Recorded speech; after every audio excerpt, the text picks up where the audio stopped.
Good evening, ladies and gentlemen, and welcome to SimPlay Motorsport here for week number 4 of the season. We head to Silverstone this time around. I've left one button undone there. There's a bit too much chest on display. We head to Silverstone for week number 4 in what should be a fantastic race at the home of British Motorsport. We are experiencing one of the drivers not able to get into the server at this moment in time, which is Maiga, unfortunately. But we do have 27 drivers already to go out there. The championship standings in this one are interesting reading. It is Marinich, the man you are seeing, I believe, on screen now, who is leading the championship pretty comfortably at the minute. 14 points clear of Milliston, with Class down in third, a further 10 points back. Vitas is in P4 from Ludovic, Pletisek, Mackenzie, Mike Matthews, Dan Davis, Michael Harris, Richie Michel, Patrick Leger, Overtaker Sokolov, Alexandrinov, Ami Gender, McGowan, Rook, France, Sots and Brandon Williams. Sots and Williams making a debut and a return here to SimPlay Motorsport. So great to see new faces and returning faces out there on the grid. And in the Gold Championship, it is John Goudet leading the way, 6 points clear of Thomas Cardno, with Wellington Jimenez, who's not here tonight, 20 points off the back of John. Matt Wright's down in 4th with Hibbs. 5th, Sam Williams P6 from Piras, Herendich, Maiga, DeCourt, Vasic, Catini, Varga, Leach, Prestige, Ramsel and Gillies. In the Team Championship, it is BSH OZ Racing leading the way from Team GBR. Greasy Bandits Racing a P3 from SimPlay Racing. 4Dave Racing a P5, with Team SPR P6. Balkan Esports in 7th from Richie's Corsa. Sleepy Lizard. Quantum Motorsport rounding out the top 10. Then it's Balkan Simub, MSA Racing, BSH Spinners, MMS Racing, BL Racing and Road Runner Motors. So welcome along to the comms box. We are, like we said, we are trying to get...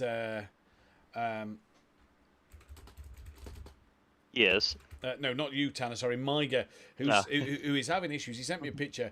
It's not letting him even connect to the server when trying to even type the password in. So it seems to be an issue there.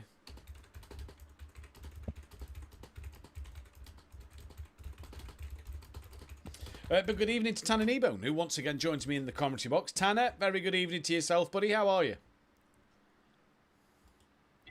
I'm doing good, and looking at the top two, Meredith and Milliston, exact same lap time in the free practice session here. Yeah, they're looking pretty good at the moment. We'll head over to the live screen in just a few moments' time. It's been a crazy, crazy day, a crazy week of racing action here, from Spa-Francorchamps of LMU on Tuesday night to Silverstone last night, which was a brilliant race, and then hopefully the pros are going to put on a great display once again tonight. I'm just trying to help Maiga get these issues sorted. Nope, don't want that. Hopefully he can get into the lobby as soon as possible and can get this one back underway for himself as we enter into the final few moments of free practice. Silverstone, Tanner, going to be an interesting race tonight. We know how this is obviously the home of British Motorsport. We know how this is going to be. It's a wide enough circuit for to invite plenty of overtaking. So this could be an interesting one to see how this plays out throughout the night. Yeah, and especially with this track, it invites so many different lines through most of its corners. It only place on this track that's really just really narrow in terms of the ideal racing lines. Turn 1 and Maggots and Beckett's. Everywhere else, you can take multiple lines through. You can you're gonna see people setting people up about 5 to 6 corners back just so they can make a move or a nice little switch back. So yeah, this is definitely a racer's track in these GT3 cars, unlike how F1 is, where it's pretty much just a DRS train around here.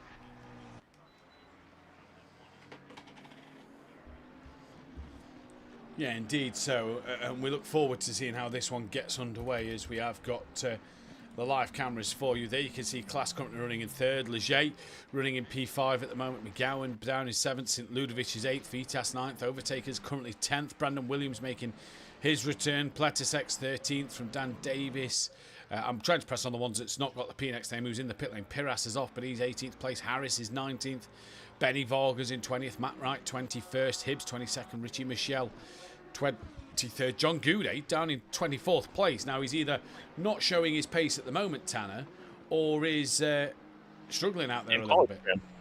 I'm pretty sure he's in quali trim. That's why he's 2 seconds off. But if I remember correctly, we were talking earlier, and we believe, and some people on the internet believe, the Bentley's quite strong around here, just because how slippery it is in a straight line, which is surprising, and how good it is on the curbs. So, seeing him down in 24th, I hope it's just because I know setting up that Bentley's not the easiest. I'm just hoping it's a little ride height or wing adjustment in that Bentley to get it up to speed.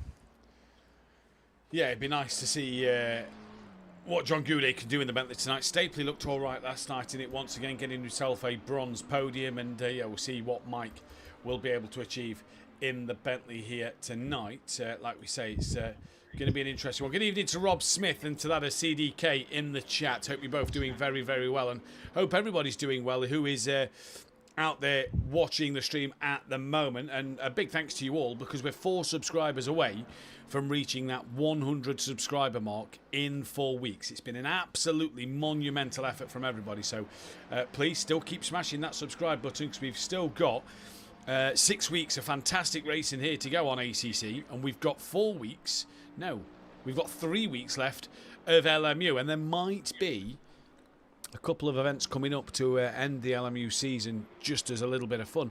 Maybe also a little dabble in something else before to keep us on the Tuesday night before the ACC season comes to a close. But more will be announced going forward for sure. So keep your eyes out for that one. But yeah, Tanner, it's been fantastic, hasn't it? The racing so far has been absolutely brilliant. It's been really on point and really good to see. I want to set up an M6. Wonder if it's viable, says Hulk in the chat. Hulk, get yourself involved, and if you want to get back, go and drive the old BMW M6, that'd be absolutely fantastic to see another old car out there as well. Yeah, and I'm pretty sure everybody's super competitive in here, but I'm pretty sure if you ask people will help you set up that car, especially the admin team at Langley, just to get him back on ACC. I bet he'll definitely help if you want to. if you want to bring back an old car, we're all here for it. Oh, 100%. Good evening to I want to see somebody drive the Jaguar. Yeah. Oh, I'd love to see the Jag. The Jag and the Retia, I think, are 2 cars I'd really love to see out there in terms of the season. We last had the Jaguar out there in terms of the championship back on one of the final seasons of the PS4 days, driven by Pro's very own Benny Varga, drove the Jaguar in Pro that season. But it was on the PS4 version of the game, so it was on the older version of the game, in which the Jag was, Benny Varga wasn't pulling up any trees in terms of winning races, getting podiums, but was comfortably mid-pack in that car.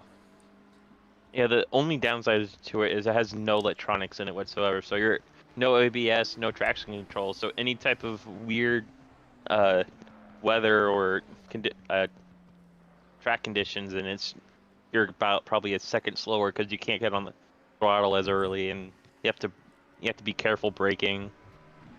I know it's early to talk about off-season events, but I've just thought of a good one. Get a flooded circuit. Everybody in the Bentley. I'll just what track? Oh, I don't know. What's a place?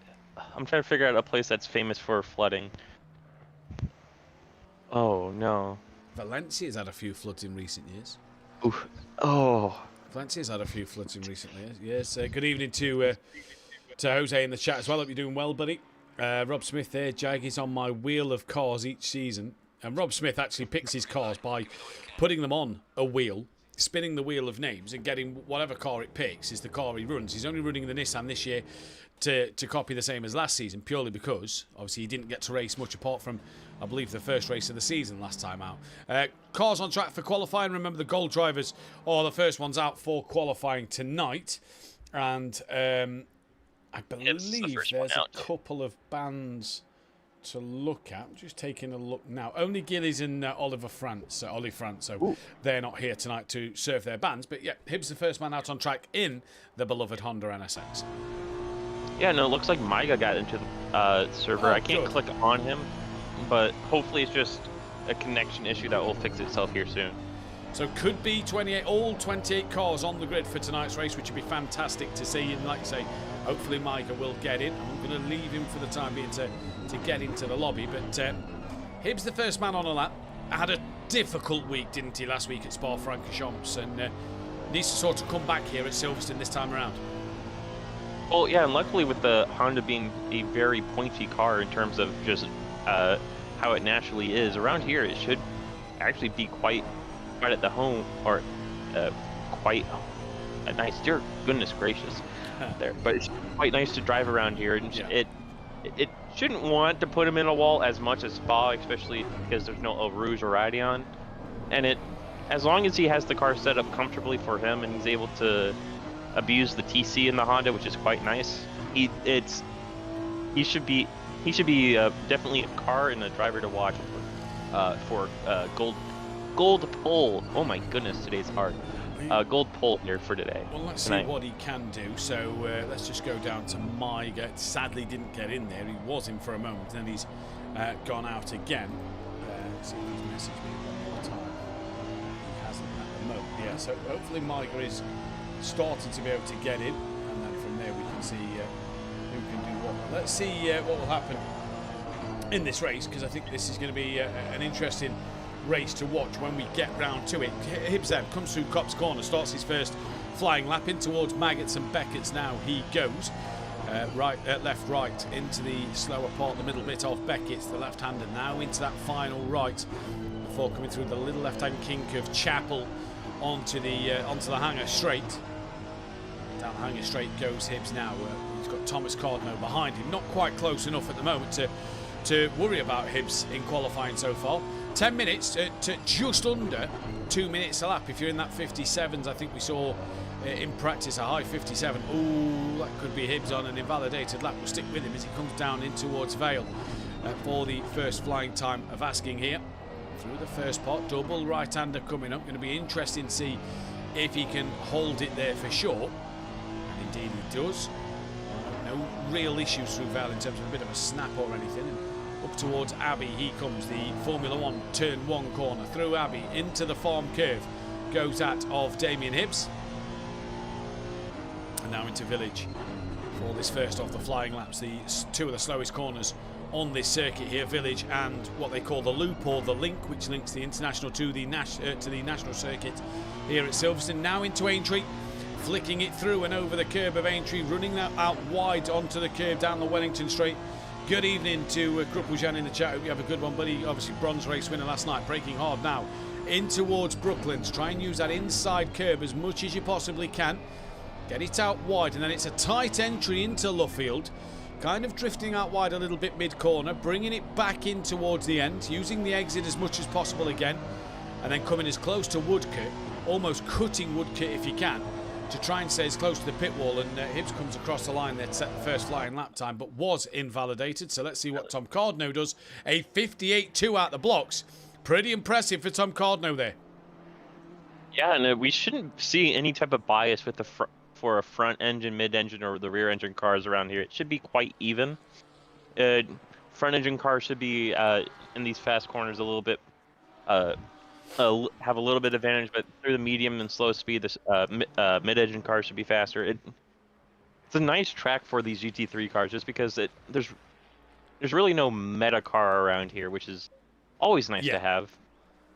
Just because then you get different types of racing with different types of cars, but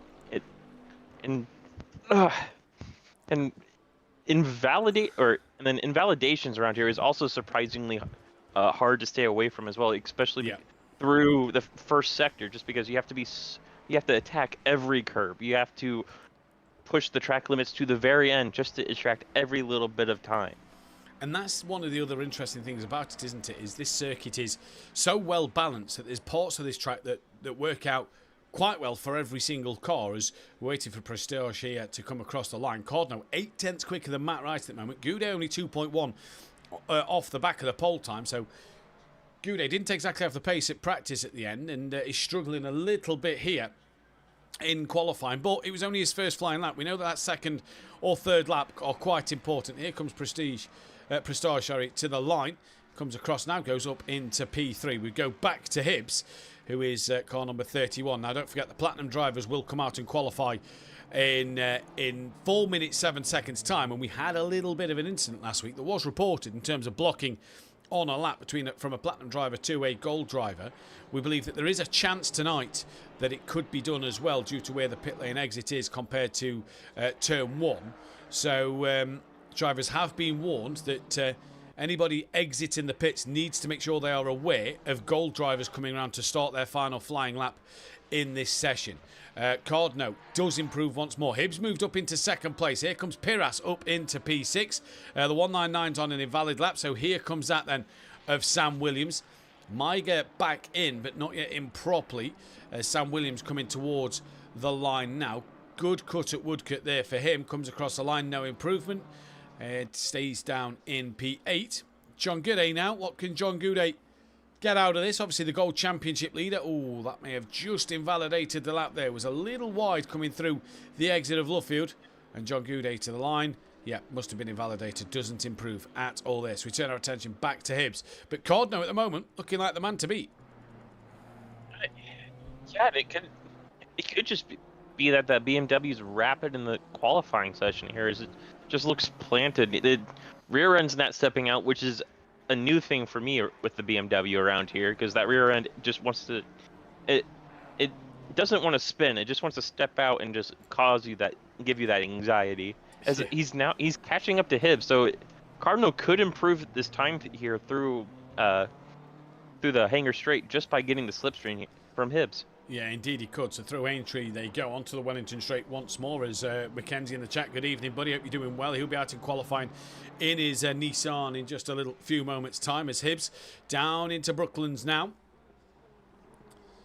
Nice and patient. I feel like Hibbs could probably use a little bit more curb, especially in qualifying through that entry of Brooklands there. Thinking of doing something different on strategy today, says Mackenzie. So we look forward to seeing that. Here comes Hibbs. Once again, Benny Volga running P3 at the moment, by the way, in gold. So good qualifying from him. Here comes Hibbs. Does he improve? Yes, he does. Finds 0.4 of a second. And Cardno did not improve that time around. Matt Wright's on an invalidated lap. We turn our attention to Piras. Can Piras find any improvement here? Currently 1.3 off the pace. Does Piras have what it takes to improve? He finds a 10th, improves on time, but stays where he is in terms of position. Here comes Benedict Varga to the line. Can Benedict Varga improve? No, he can't. The 199 of DeCourt stays down in 7th. Sam Williams currently 8th. Obviously made his way up from Pro-Am Silver into the Pro this season. He goes up to 6th. John Gooday now looks a little out of sorts at the moment. Prestige is back into the pit lane, so Prestige will not get another lap time in here. And John Gooday just looks a little out of sorts at the moment. Doesn't seem to have the pace so far, although he does go within 1.2 of Cardno and only up into P8. Yeah, I've been watching him around a few of these corners. It just doesn't seem like that Bentley has enough rotation built into it right now, which indicates he's trying to keep the car a bit understeery to protect the tires and have a better race car. It's just, I feel like it's costing him a little bit too much time. It may be a little bit too safe in the Bentley, especially with everybody pretty much in the 58s and 59s right now. Is that, though, Tanner, going to help him come the race when, protecting them tyres a little bit more? It is an evening race, so it will get cool a bit. Protecting the tyres a little bit more and just being that little bit more predictable maybe for John Gooday, will that help him in the race? Yeah, but it may just be too slow. Again, apparently John Goody finds about half a second with full fuel, which is wild to think about. But it's all going to depend on what he wants to do for strategy, because I've been hearing different people thinking about doing 30-30-30 for tonight's race. People's wanting to do split the race in half and have a splash and dash the beginning or the end, or sometimes people want to just do 2 splash and 2 things of fuel, no tires. Around here, I think you need to take tires, as our platinum drivers are all out now. Yep, and I believe all the gold drivers have finished. Here comes DeCourt to finish his qualifying down in P9 for him. John Gooday, the last one to finish a flying lap, but it looks like it could be pole position for Cardno. And we said it on Tuesday night, didn't we, Tanner, that who did we say? I can't remember who we were saying it about on LMU on Tuesday night, but Goudet's qualifying, we compared it to that his qualifying, as he finishes 1.2 off the pace, his qualifying hasn't been anything special, but his race pace has been phenomenal. I think it was Rainwright. Yes, it was. Yes, you're correct. Yeah, sadly, Rainwright in the second stint of that race just didn't have it in the car. It could have been he had some front end damage from the incident between him and Townsend, but he just didn't seem like he had it had the car built for those long stints. Well, Thomas Cardno gets pole position. That puts him within 5 points to John Goudet. So you get the feeling here that the battles between John and Tom tonight are going to rage on, and John will want a good result just to try and obviously stick with Tom. Obviously, still early in the season. We're not even half distance yet in this championship, so still early doors. But it is going to be an interesting one to see the difference in strategies here. Dan Davis now coming to start his first flying lap in the Platinum categories. I believe I've just lost Tanner Kneebone from the session. So I'll keep chatting while Tanner can get himself back in. Dan Davis starts his session then from the 933 of Richie Michelle. Mike Matthews third across the line. Ignore the yellow flags at the end. There's not been a massive pile up. It's just the drivers creating a bit of space for themselves towards the end. Another DC does not bode well. We have actually just lost 2 of the drivers, one being Mackenzie. So we've lost Tanner and 2 drivers in this session. If I just scroll up, none of which are the Platinum drivers. In fact, we're down to 24 now, so we've lost an extra 3rd driver in this session, and you've got to love the G-Portal servers. I can't see the server in the multiplayer menu. So here we go. This is what Micah must have been suffering with. Oh, there we go. Ah, there we go. There we go. Okay, there we go. Thankfully. If you just turn it off and back on again, I guess. Dear goodness gracious. Let's see if it lets me back in. Yeah, I'm just going to double check the Discord. Okay, I'm back in. Can't see anything there in terms of people saying they can't get back in. Bar Micah, we're back up to 25 plus yourself. So we are just 2 drivers missing in this session. But I can't see anybody out of this session. So it's Cardno, Hibbs, Wright, Varga, Piras, Prestige, Williams, Goudet. DeCourt is one of them drivers who has been DeCourt, disconnected. yes. And so that means the other one would be another Platinum driver, which I believe, I can't see the Nissan, so that is Mackenzie as well. How many new drivers are there this season? There's a few new drivers, a few returning drivers like Brandon Williams and Dan Davis won us. Hopefully, DeCourt, you can get yourself back in for this race. Won us. There's a few new drivers, Alexandrinov, Davis returns, Williams returns, St. Ludovic, who was De Bont, so he's technically a returning driver. Zot's new driver, Goudet's returned, Piras is new. So a few new drivers out there as Dan Davis will be the first man to come to the line to complete his time. And in fact, has actually come to the line and not set a lap time at the moment. It is Klaas who is on pole position from Vitas. Zotz is up into 4th position in the Lexus. Richie Michelle is currently 6th. As Patrick Leger moves up now into 6th place. Then it's out of Mike Matthews down in 10th of the latest car to do a lap time. Let's find the number 73 as Mackenzie's got back in, so we are just missing DeCourt at the moment. Alexandrinov doesn't set a lap time. Find the 101 of Sokolov. Does Sokolov get to put a lap time in? He does go 17th. Here comes McGowan, moves up to about P7, I think it was. We are now back up to 27, so DeCourt has got back in. That's great to see. Here comes Marinich, championship leader. No lap time for him. Michael Harris moves up the order, and the 999 of St. Ludovic moves up the order as well. So Milliston at the moment on pole position from Klaas from Vitas. Cardno obviously your gold pole position. St. Ludovic went up to P5, but this is now the lap for these drivers. It's really going to count because it's the 2nd lap into the session. Yeah, and I'm surprised with how some of these guys are taking the qualifying here. Some of them started really close trying to get the slipstream, and others try to build the gap for all the clean air. So it's definitely interesting to seeing how these guys go as Milliston backs off and is now backs off his 2nd lap. So he's apparently satisfied with only 1 lap. Does he go out again? No. Oh yeah, he does. Okay.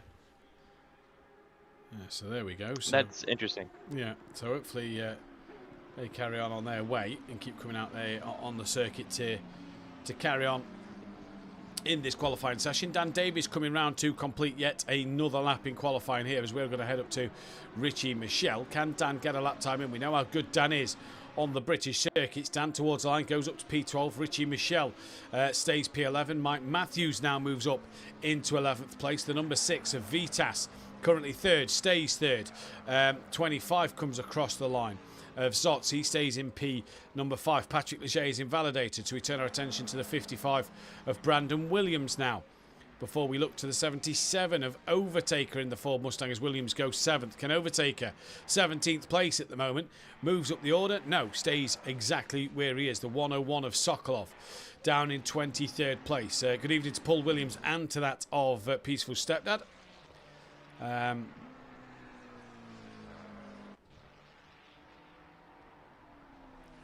I don't know if there are other options, Rob Smith. So I was just reading your comment there. I don't know if there are other options for servers. So, yeah, it's a shame. Here comes Michael Harris up to P14. The 999 just goes through and sets lap. Mackenzie's out there. Alexandrinov's out there. And Maiga, once again, trying to get into the session. So hopefully for Maiga, it will let him in. The 26 of Mackenzie, though, is this him starting a lap? I believe it is.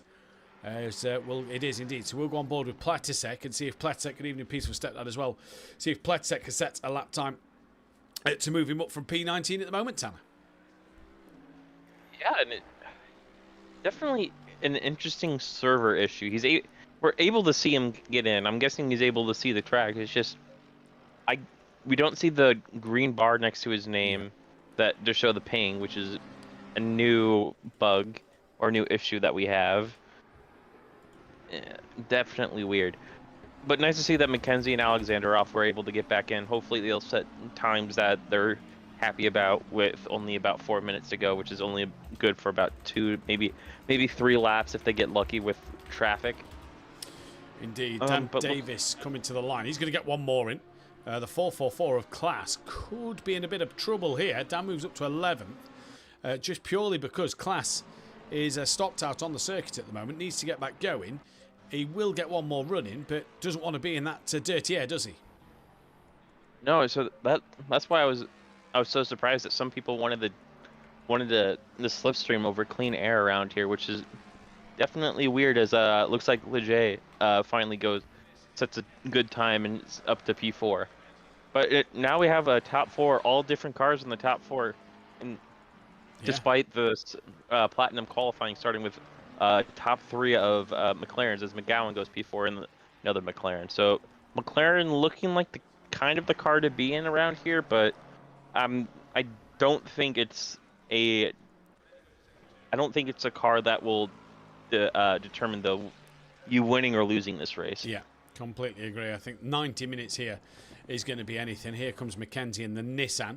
So Mackenzie trying to move further forward once more. As I've just been told from Matt Wright, he's had 2 DCs as well. So the server's obviously not having a great night out there at the moment as Mackenzie comes through and didn't set a lap time, waiting for the 108 of Pletek. Matt Wright must still be in there. Yes, he is. So he is still in there as Pletek comes through and improves up to 16th place. The 268 coming through on an invalid lap at the moment. That is Milliston, who's only poled by 0.2 of a second. Here comes Dan Davis towards the line. 14th place, 0.8 off the pole at the moment.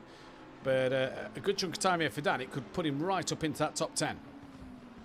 Yeah, oh, and Milliston goes quicker as well. I was about to say the top 17 all within 1 second, but it's still all top 16 right now are all within a second around here, which is insane for a 2-minute lap time. It is indeed. Dan Davis is done. Here comes Richie Michelle to the line. Will he get one more running? Yes, he will. What about Mike Matthews? Mike does not and stays P16. Car number 6 of Vitas down in 8th place. That's the best he can get out of it. What about Class in this qualifying session? Can Class move up the order any more in this one? No, he's going to bail to the pit lane quite dramatically there for Class as well. As here comes Alexandrinov in the Ferrari 296, the number 73 all black liveried car. Comes towards the timing line now, stays in P7, so not seeing many improvements coming in at the very end here. Yeah, Slockerlaff comes through the line, stays P10 as well. The next one's going to be the 111 of Marinik. Can Marinik challenge for pole? No, he's straight into the box. So next one's going to be the 999 of St. Ludovic, who's currently P2. Does he? Nope, he goes in the pit lane as well. Will anybody set a time here? The only person who might improve is the 26 of Mackenzie, who's yet to set a lap time. As yeah, so let's see what Mackenzie can do, because he's the only one to not set a lap time and might be the only one to improve in this session. Yeah, and Hope goes really tight. They're hugging the inside wall to lose as little time as possible. It goes P17, which is definitely a good time with the time restraints he had. Next cars would be the 108. Why can't I see the 108? At 108's Pletasek coming to the line now, moves up to 12th place. And then we've got the 268 of your pole sitter, Milliston, who I don't think, reaching Michel the only other car on a lap, 1.3 off the pace. I don't think Milliston needs to improve at all here, but we'll see if Milliston can as he comes towards the line now. Is there going to be any improvement from Milliston in this session? No. Yes. Oh, yeah, it's a small amount, sorry. Small improvement there. Richie Michel, 1.387 off the pole. And can he get home as well? As a one lap, it's not awful with a DC. Purple final sector, said Mackenzie there. And Richie Michel bails to the garage. And that gives pole position to Milliston there. So everybody on the last lap was prematurely keeping us teased a little bit and then decided to pit at the very end. Yeah, I love them trying to go down the list to see who's coming through. Nope, in the box, in the box, in the box, in the box. You would expect that if we had like a F1 qualifying with a Q3, Q2, and Q1, but looks like it. Everybody wasn't happy with their final time. Was practicing a very tricky pit entry here, which is a very weird thing to say about Silverstone, having a very odd and deceivingly tricky pit entry. Right. And one thing that's weird to see is Goody all the way on the back row. Penultimate back row of the grid. Right, we're going to take a very quick break while we grab some refreshments. The drivers will be waiting for 11 more minutes on the grid while they can go to the toilet, grab some drinks, and get ready to get underway for this 90-minute race. So don't go anywhere. We'll be back in a few moments' time.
Welcome back then, fans and viewers, to SimPlay Motorsport. We are back live for the start of the race here at Silverstone, the fourth week of racing action here in the Pro Series on the Assetto Corsa Competizione console platform. Milliston on pole from St. Ludovic, Marinic from McGowan is row 2, row 3 is Patrick Leger and Class.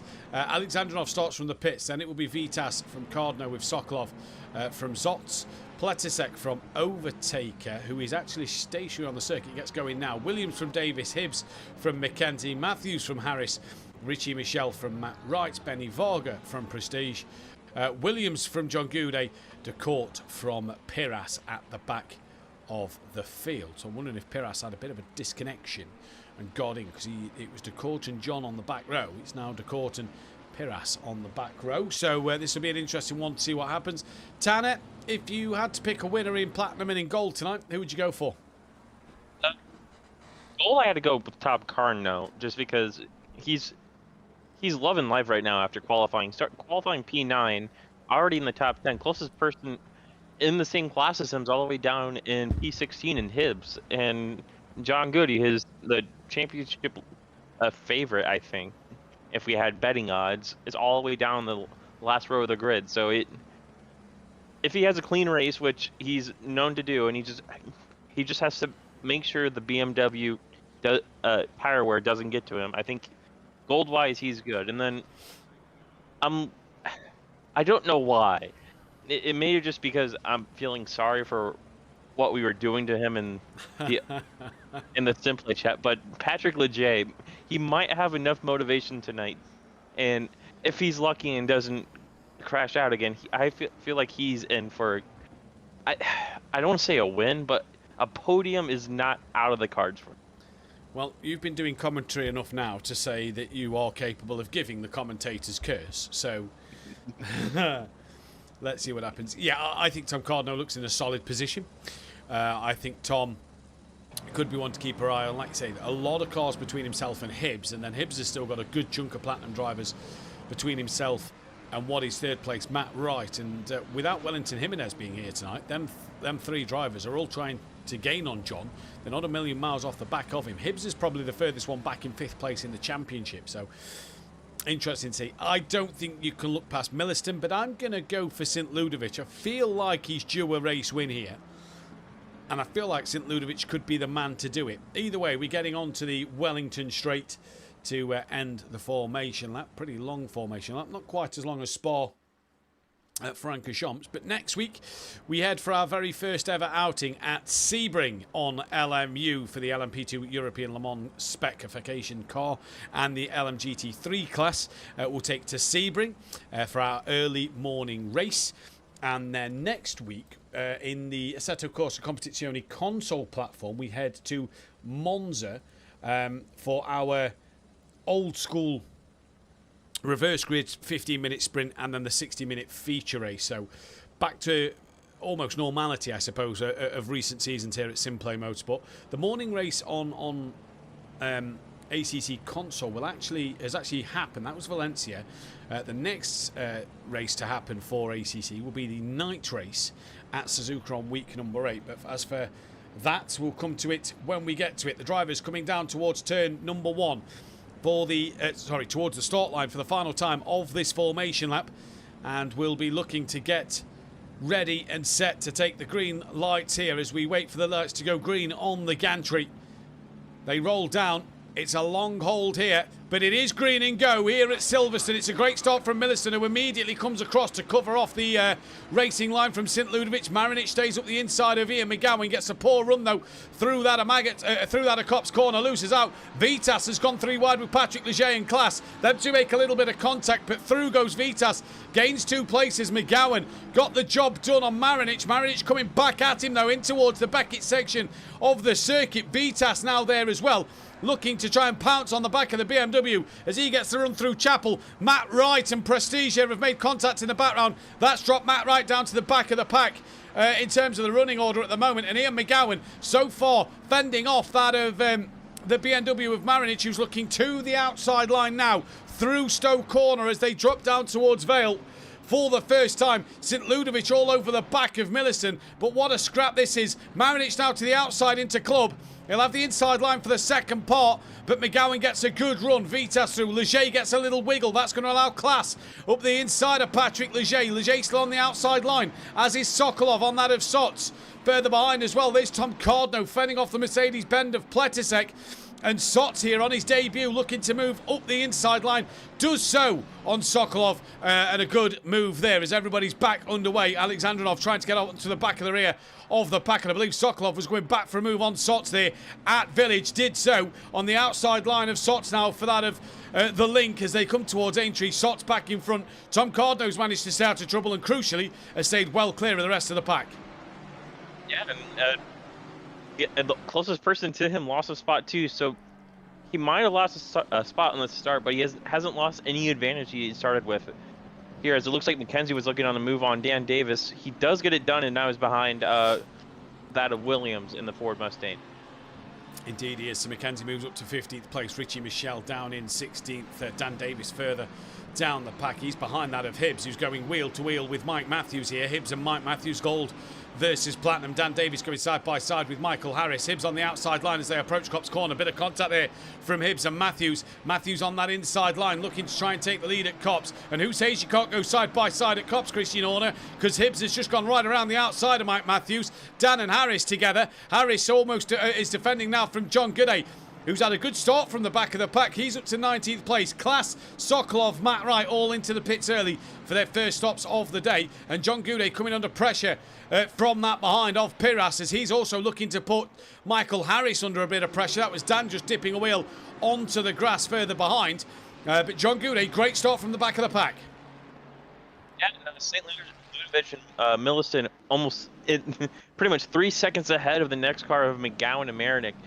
Those two completely drove off here on the start, and it looks like Milliston's almost put a second on St. Ludovic here. We'll find out on the next timing line how far ahead these two really are, but those two absolutely flying. They were single filed the entire first lap, and it shows all the battling behind was just slowing everybody down, and these two are just trying to settle in and start doing a bunch of race laps. Oh, contact!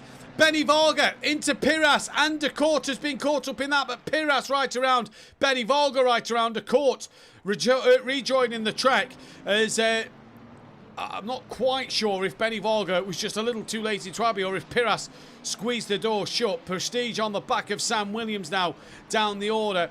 Matt Wright 3 seconds behind Sokolov, who's 3 seconds behind Class, and Class is 25 seconds behind Benny Varga, although that gap may come to be closed pretty quickly. But Benny Varga around at Abbey as Dan Davis was under pressure from Michael Harris, still is, because they're side by side. Harris looks to get the drive out of Luffield. Dan Davis, multiple race wins and pole positions. Into the pits comes Dan, and Harris now pulls away. In comes Sam Williams as well, so Sam into the pits. Prestige now can head after that of John Gooday, who is on the rear of Michael Harris still. Well, this answers my question of what people prefer, and it looks like a bunch of people are preferring clean air over track position right now, and it's gonna definitely show to see how many more of these mid-pack cars decide to come in the box early for their first of 2 pit stops they have to take for just a little splash and dash, get out early, get out in some clean air, and just start putting in some decent times with clean air. As you see, McGowan, Marinic, Vitas, Leger, and Spots all within a second of one another. I wonder if one of these top 5 are gonna. If I was one of them, I would box right now too and try to do an undercut. Yeah, indeed, seems to possibly be the ploy. St. Ludovic has lost 1.5 seconds to Milliston. McGowan's down in third, 3 seconds back. Just can't seem to close. He's got Marinic, Vitas, Leger, and Sots on the back in a bit of a queue there. Cardno's got a bit of daylight to Pletzek, who has just passed Overtaker. Overtaker now coming under pressure from Brandon Williams in this one at the moment. Brandon Williams just a little different line through Abbey to Overtaker there. Then it's Jack McKenzie up into 12th place. Richie Michelle is currently running in 13th. So far, so he's got Hibbs on the back of him. Mike Matthews is down in 50th from Michael Harris, who's gone very, very deep. Doesn't appear to have been any contact. We have just lost a couple of drivers from the session. Tanner's gone, and we've lost 3 drivers once again. So the servers really not playing ball here. Now, we did start with 27 drivers on the grid.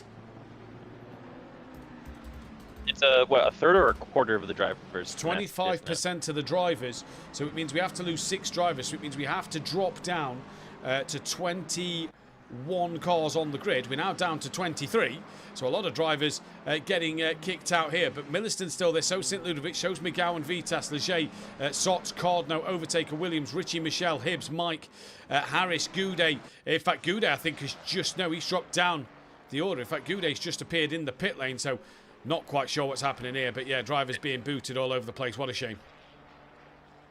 Yeah, and the thing is, this isn't the first time it's happened. When we had it through the qualifying session, people having issues joining and then getting kicked out. We see I got kicked out during qualifying, and I'm having a hard time finding the server. There it is. So it definitely a disappointing thing that we can't control. There's no really good alternative for making a decision right now because wrong password. Well, yeah, well, we was ultimately 2 drivers away from actually having to fully reset the server and go again, but ultimately that isn't to be. We didn't lose them extra 2 drivers to get the server back going again, but yeah, this is just the servers here. Matt Wright, John Gooday, Pletasek, looks like Krista Court and Mackenzie was the other 2 drivers as well, so hopefully they get back in to just try and score some points in this race. But yeah, what a shame at the moment. Vitas coming under pressure from Leger, who's also under pressure from Sots in this one. Vitas just losing out to McGowan a bit. St. Ludovic has lost 2 seconds to Milliston. Overtaker trying to gain on Cardno, bringing Williams with him. Richie Michelle in no man's land. Then it's Hibbs and Mike Mathew still going at it. Alexandrov's very slow as he looks up the inside through the link of Prestige and gets ahead there. And Dan Davis on the back of Sam Williams as they come through that of Club now. Marinic, Goudet, Pletek and Matt Wright, like we said, have all got disconnected and will hopefully get back out on track. And it's just Mackenzie and DeCourt that have been booted as well. And don't worry, that won't go down as retirements. If you are wondering if that counts as a retirement for next week, it will not, because at the end of the day, DeCourt's had a few disconnections and Mackenzie's had a couple of disconnections tonight. So's Matt Wright, to be fair. Yeah,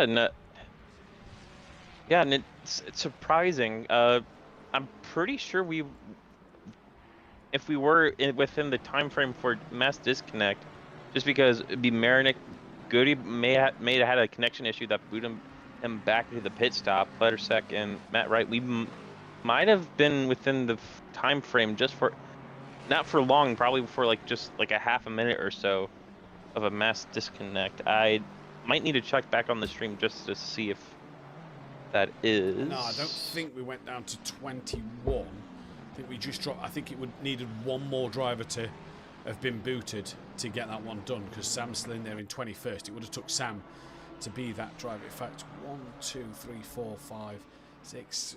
What is it? I think it's 6.75. So yes, you'd need up to 21 drivers. Sorry, up to 21st. So if we'd have lost one more, it would have been that mass disconnection as Goudet and Marinic are back out of the pits and back out onto the track. And they've just got to score points now in this race, and that's all they're going to be doing.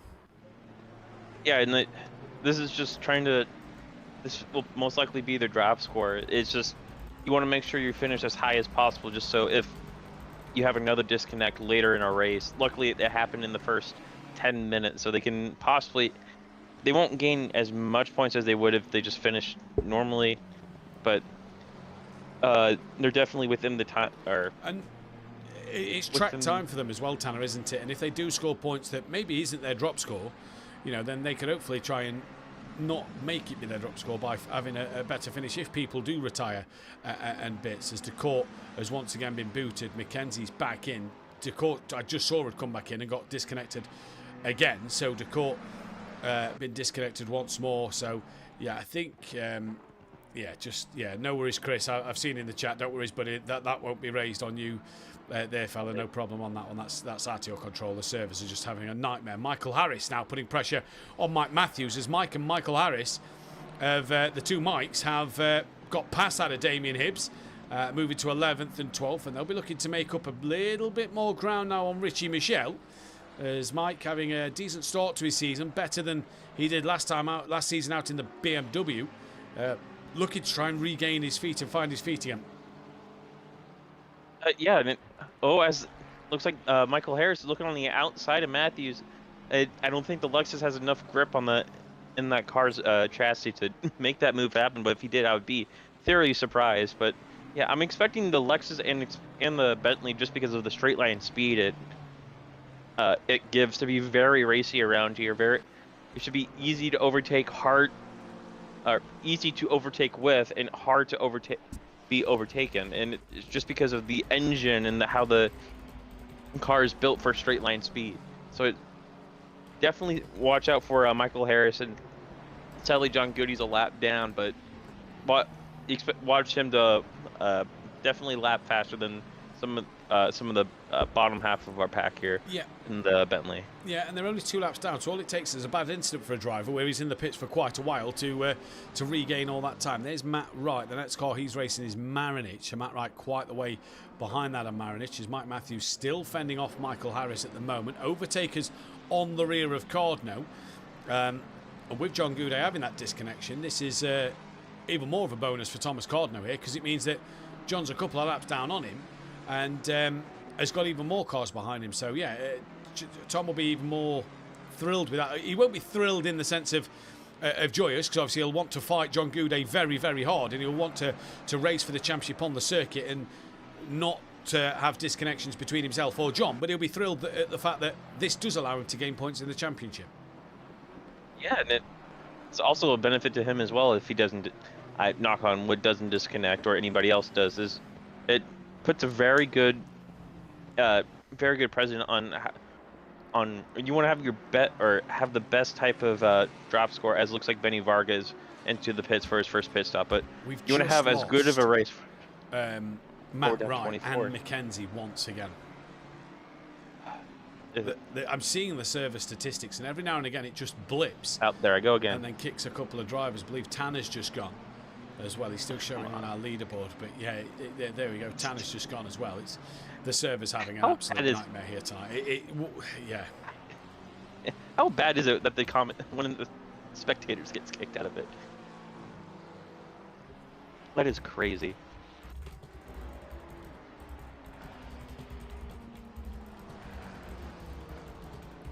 There's Michael Harris here having a look on Mike Matthews. Again, can't do anything of it. Hibbs is sticking with these two as well, so he's right there at this moment in time. Just received a message from Matt Wright. 2 DCs in the race, he's saying.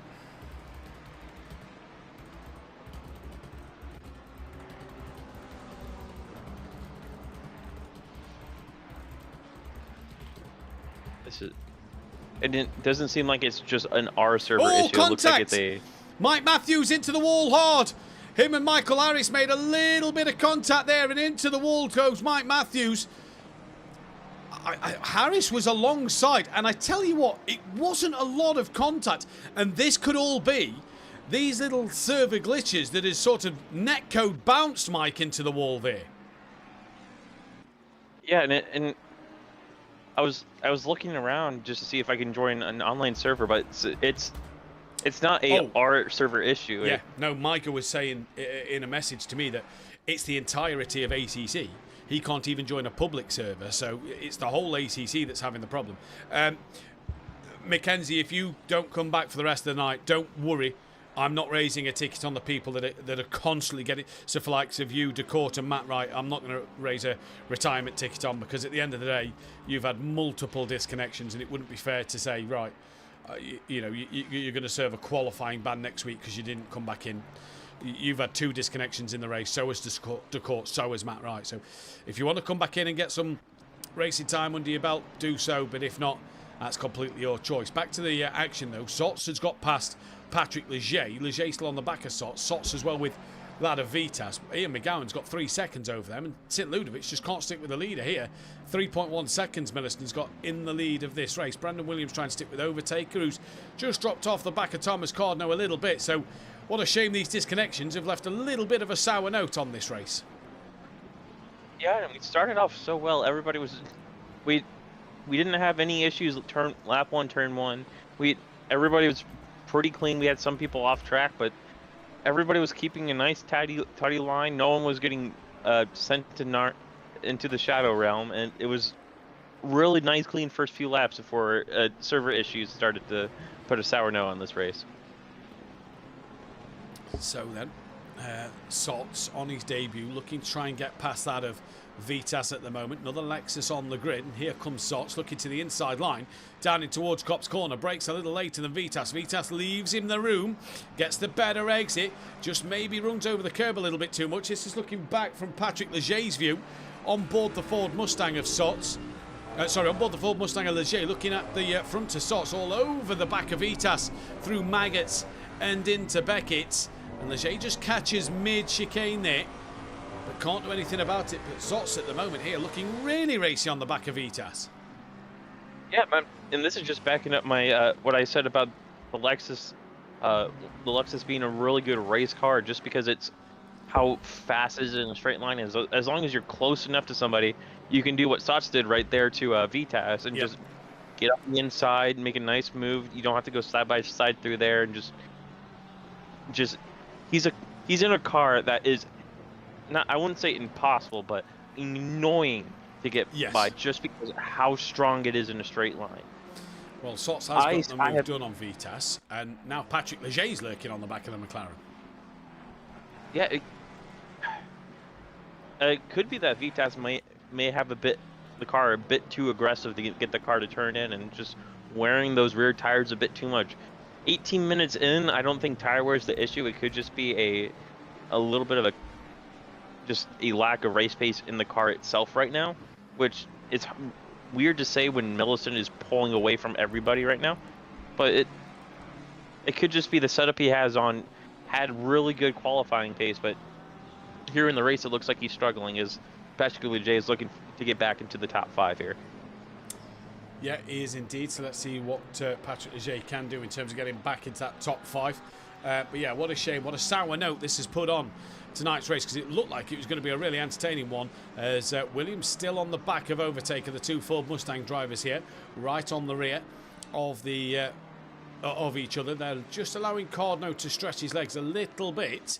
We are 5 subscribers away from 100 subscribers in 4 weeks, so if you do smash that subscribe button, much appreciated, to the fact that we then are, like I say, 100 subscribers in 4 weeks has been a massive effort. Overtaker and Williams going at it still, but the McLaren's here. Bob Milliston, class as McLaren, he pitted early doors, didn't he? And he's back up to 16th, working his way through the third. But Vitas just doesn't look like he's got his normal pace that we'd normally see from him, because Leger's all over him, and Tom Cardno's only 2.7 off the back of these two. Yeah, and it's weird. Because I feel like the McLaren's just a really good all-rounder car, and I feel like it struggles in qualifying a little bit, but in the race it's where it really shines, even though the brakes are kind of but it has really good aerodynamics. The engine's really nice. Only thing I don't like about it is the throttle mapping on it, but that's just me being me. Yeah. But just the McLaren, I feel like in race trim should be one of the best cars, but barring fucking Goody's Bentley for some reason. But it's really weird to see Vitas. McGowan looks like he has the car going well, but Spots looks like he's catching him at a rapid rate. So it's definitely weird to see the McLaren, not just one but multiple, struggling in these high fuel runs right now. Yeah, and we'll see what the drivers will be able to do when it comes to the next sort of round of pit stops, to see if drivers can get something done. But yeah, let's wait and see what happens here in this race to see exactly what the drivers will be able to do in terms of the strategies. We're already seeing that Class has pitted early doors. How's that going to play out for him compared to the other cars that are approaching the first half an hour of this race and are still yet to pit? Is Alexandrinov now gaining on Hibbs? The bonus for Hibbs at the moment, Mike Matthews obviously had that issue and went off, as we have got Mackenzie and Matt Wright back out on circuit, so great to see. I tell you who's benefited from Mike Matthews' poor pit stop there is the likes of John Goudet, Marinich and Platisek, who all got disconnected. They'll be once again trying to get closer to Mike Matthews that little bit. Piras is in for his first stop though, so let's see what the drivers do in this race. Yeah, and he's one of the first faster drivers in the gold category to box. So it's definitely going to be interesting to see where he comes out. Does he come out in front of Sam Williams? And it's going to be close, as we got our first stop and go for Puras for speeding in the pit lane. So his pit stop, his first pit stop ends in misery as he now has to go back and pretty much do another pit stop for tires, for probably being about 1 or 2 miles per hour over this pit entry speed. Yeah, and thankfully for him, it's not the longest pit lane in the world. It's not like it's the other pit lane where it is pretty long. So he's got that opportunity now to just be able to, to just try and get around and get that done. Piras has got Sam Williams on the back of him. Benny Varga's also done a stop. So has Mike Mathew. So again, that helps Sam Williams, Varga and Mike. John Goudet stop-go penalty speeding in the pit lane. So if the disconnection wasn't infuriating enough for Goudet, he's now got a stop-go penalty. And he's done both stops. Can that Bentley go an hour and 8 minutes? That's going to be the interesting question. It's oh, I think you... Nope, it just put me all the way up there. It just put me back on Patrick for some reason. But yeah, no, it's definitely on the edge of what a car can do on a full tank of gas. Especially with the stop go, it probably makes it a little bit easier with 120 liters on the Bentley. Yeah. So I definitely can see him getting to the end. Maybe a little bit of fuel saving is needed, but it's not like an LME where he needs to lift and coast. He can probably just turn the engine down a click or two, be about a tenth or two slower down the straights, and make it to the end on no stops. Noting that Brandon Williams and Overtaker have got themselves ahead of Thomas Cardno. Sad only puts 2 cars between Cardno and Hibbs. Remember, Hibbs is behind him in the championship. We are approaching that first half an hour. Sots has pulled a lot of time, to get onto the back of Ian McGowan now. It was almost 3 seconds, I believe, and Sots is now right with Ian McGowan, 9/10. And Patrick Leger has also got ahead of Vitas. So Sots here, gaining on the rear of Ian McGowan. And yeah, interesting to see how this is going to play out, because all of a sudden, Ian McGowan's now got to come under some pressure. Yeah, and it's interesting to see that all the front engine cars are what is pretty much what's moving up in the pack right now in terms of just overall positions minus some of the disconnections. It's just because we've seen Top Carno is probably not fighting anybody that's in a different class right now. He's just trying to finish the race as quickly as he can. Hibbs has been up and down fighting people. He's right now currently behind the 73 of Alexandrov, who just got past him going into Village. So, overall, I believe the front engine cars right now in race trim are having the better race in terms of just gaining positions, looking after the tires, it seems like, and being more overall racy compared to everybody else around him. Yeah, completely agree. Couldn't agree more there. And yeah, interesting to see what will happen. So it's Milliston who leads from that of St. Ludovic. Ian McGowan 3rd place, but coming under increasing amounts of pressure at the moment from that of Sots, as we can see behind there. Look, Sots looking for a debut podium as well in this race. And if I just look at the lap times that Sots is putting in, he is lapping quicker than the race leader of Milliston, and a lot quicker than that of St. Ludovic. So at the moment, Sots, he's not got the fastest lap of the race, but is quicker than the 3 cars in front of him based on the last laps. And I can see the fuel loads in front of me on the timing screen. I never like to give anything away to say what's happening out there. A lot of different strategies at the moment. So we'll see what plays out for these drivers in this race. Yeah, and it's definitely going to be interesting to see when everybody takes tires this race as well. Because, like I said beforehand, some people want to do the 30-30-30 strat, or 30-30-30, where do 30-minute stints all the way, and then you can split the race in half, do a 45-minute stints, and have a splashing dash somewhere in there that we saw some drivers do on lap 1, pit in really early.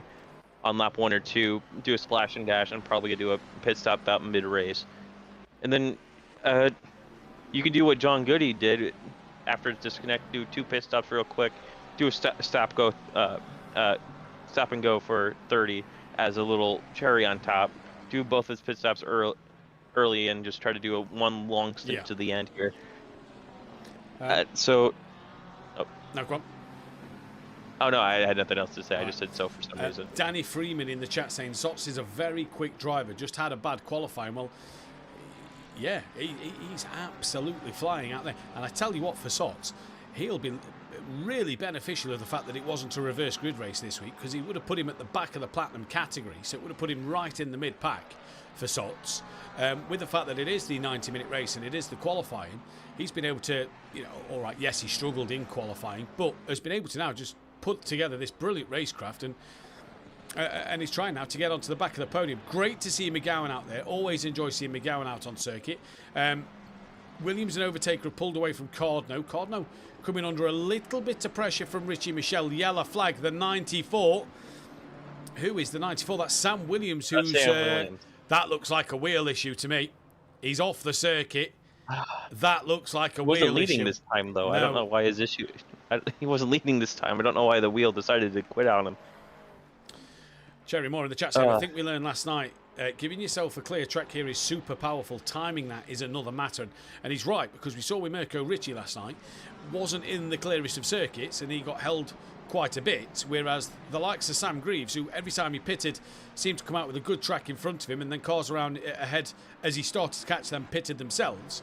Sam Greaves then had the benefit of almost having a 30-second lead before his internet took a bit of a blip and everybody disappeared, then reappeared, and he backed right off it in case he was around anybody. But yes, Sots here flying onto the back of Ian McGowan, and yeah, Sam Williams, that definitely feels like a wheel issue for Sam Williams there. Yeah, luckily he was in a spot to where he wasn't near anybody. It looks like he's trying to figure out what to do, and luckily he's on pretty much a flat part of the track, and so his car won't be falling. Yeah, and it looks like he's almost getting going again. And this helps. And yeah, he's off. No, he's off again now, so there we go. So he's...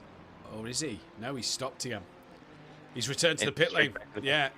So that issue is clearly something. It looked like he had acceleration and brakes, but couldn't look like he turned. Couldn't look like he couldn't turn there. So Sam Williams has got to figure out his wheel issue. That helps out massively the likes of Pletisek, Marinic and John Goudet to all gain a bit of time. As Maiga in the chat, Sots was Millicent's teammate not so long ago. I know him, so I can see him fighting for the title this season. That's a big shout, considering this is week 4 and this is his debut race. Yeah, no, if he didn't have a bad run through Beckett's there, I was about to say Sots was looking for a move on McGowan, but it probably turned in a bit too early in Maggots and just had to get off a little bit too much and lost about 3/10 through there.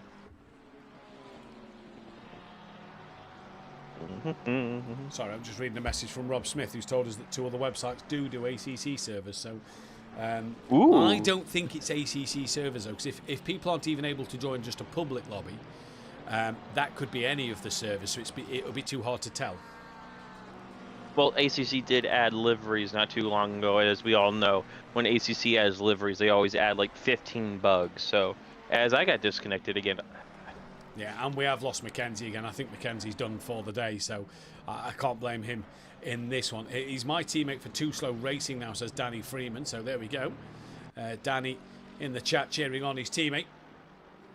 Remember, if you do like what you see here, we have got LMU coming back your way next week at Sebring. The very first time SimPlay Motorsport will take to the Sebring circuit. And then we head to Monza for ACC console on Wednesday and Thursday night. Sots fan base are present. Well, make sure you all hit that subscribe button is all I can say to you. We will head to Monza next week for Pro-Am and Pro and the ACC console series. So make sure you tune in for that one. As well as next week, a week on Saturday, it's here goes Sokolov looking for a dive up the inside of Class. Both have done their first pit stops. That's at Village, now in towards the link. Class on the inside, taking that much tighter line, allowing Sokolov to get the run, but now they're still together through Aintree. There you go. Pletisek just waiting in the background, who's a lap down. Sokolov looks like he's got through. Pletisek's got the better run over both of them, but is the lapped car in this race at the moment. And Sokolov now trying to come through as Matt Wright has yet again another disconnection. Sokolov gets through on Class. Pletisek waited nice and patiently there as Williams has lost out to Marinic and Pletisek, and I assume John Goudet will be coming through on him anytime soon. Prestige into the pits, as is Leger and Sots out there on the circuit. Williams and Overtaker still close together out there as well. Richie Michelle gaining on Tom Cordno.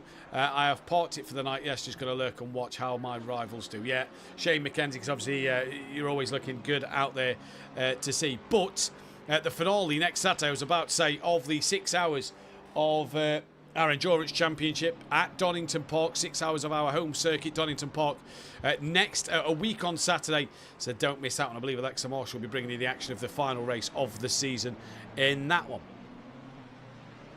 Hey, I'm back.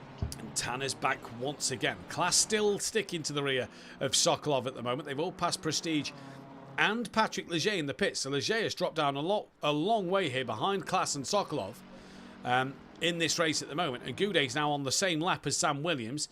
And Matt Wright back into the pits after yet again another disconnection in this race. Well, they boxed right around the 30-second mark. So the difference of having one quick stop at the beginning of the race versus looks like Snuts and Leger might have taken tires this first time around, and they're looking to be faster now into the end of the race than everybody else around them. For BWR MSC, we are running Le Mans Ultimate on a Tuesday night on the PC. So the ACC is console, but on Tuesday night we are running Le Mans Ultimate with that series entering week 5 of 7. So if you want to get involved, check out our Discord, head over to our SimGrid as well. If you want to get involved with anything to do with the Le Mans Ultimate side, unless you are console, then get involved with the ACC side of things, approaching the halfway stage of the season next week. And what a championship this is turning out to be. I know there's a few drivers missing tonight. No Gary Leach, no Rob Ramsell, no Ben Rook, a few others. Gilly's not here, so a few others missing as well. But still, what was meant to be a 28-car grid is, yeah, I know there's only 25, and Matt Wright's in and out like a yo-yo with the disconnections. It's still a pretty good grid out there. Yeah, and only 20 cars have yet to disconnect right now too, which is a bit annoying when we know most of these drivers would be fighting, especially Marinek would be fighting for a podium, and and know his pace from last week too at Spa, where he started third and he ended up winning the race and just probably having the fastest car out of everybody in race. It's just sad to see him all the way down at 22nd, but. And if you remember as well, Matt Wright was actually qualified third in the gold category and is now sadly running dead last overall, 2 laps down to Sam Williams, who has got back going, by the way. So whatever wheel issues he has got back going. Okay, I have a PC. I think I'm already in the Discord, but struggle with that. If you find myself, e.g. Mathew Duffin, Mike Matthews, Matt Wright, we can help you you in the right direction. So drop us a DM and we'll point you in the right direction if you are in our Discord, buddy. No worries on that one. What's happening out there? Closest fight. Alexandrinov on the back of Michael Harris at the moment, just under 0.8 of a second. And yeah, let's see. I had a bad experience with an X team not on here. I should add, but lost all motivation for it. Well, hopefully you can find the motivation back and get back to some good racing here at SimPlay Motorsport. As Alexandrinov into the pits. Goes in the pits. Yeah, right when the fight was about to get good. Yeah. Always the case, isn't it, Tanner? Looked like McGowan and Vitas were right next to each other. Nope, never mind. Different Ferrari. McGowan's actually closed a little bit on St. Ludovic, though. Just looking at these set times, down to 2.3. So McGowan has closed a little bit on St. Ludovic here. So McGowan's pace started to pick up. So yeah, interesting to see. If I remember correctly, St. Ludovic, that could be just tires on the Ferrari slowly wearing down here, because the Ferrari's tire wear, if you're not extremely careful on them, is abysmal on the rear end. It's absolutely terrible. And right about now, where we're entering probably the 35-minute mark, is where, like, if you're not careful, graining's going to be happening on your rear tires, which is terrible. Graining, you won't probably have any blisters because I don't think it's hot enough for that, but definitely high amounts of graining, especially if you go offline at all around here. So I think he's having some tire wear issues, or just graining or something wrong with his tires, because he was fine for the first about 5 laps. He was probably if I was remember correctly, he was only about 2 to 3 tenths slower in the first 10 to 20 minutes, but now he's just seems like he's lost all of that. All the pace he had at the beginning of this race is now gone. Yeah, and I was just looking at McGowan a couple of tenths quicker last time around than St. Ludovic. Milliston lapping 59 deads, but Sots is the only man in the 58. 19 seconds off the back of class at the moment. It's Dan Davis being caught by Patrick Leger.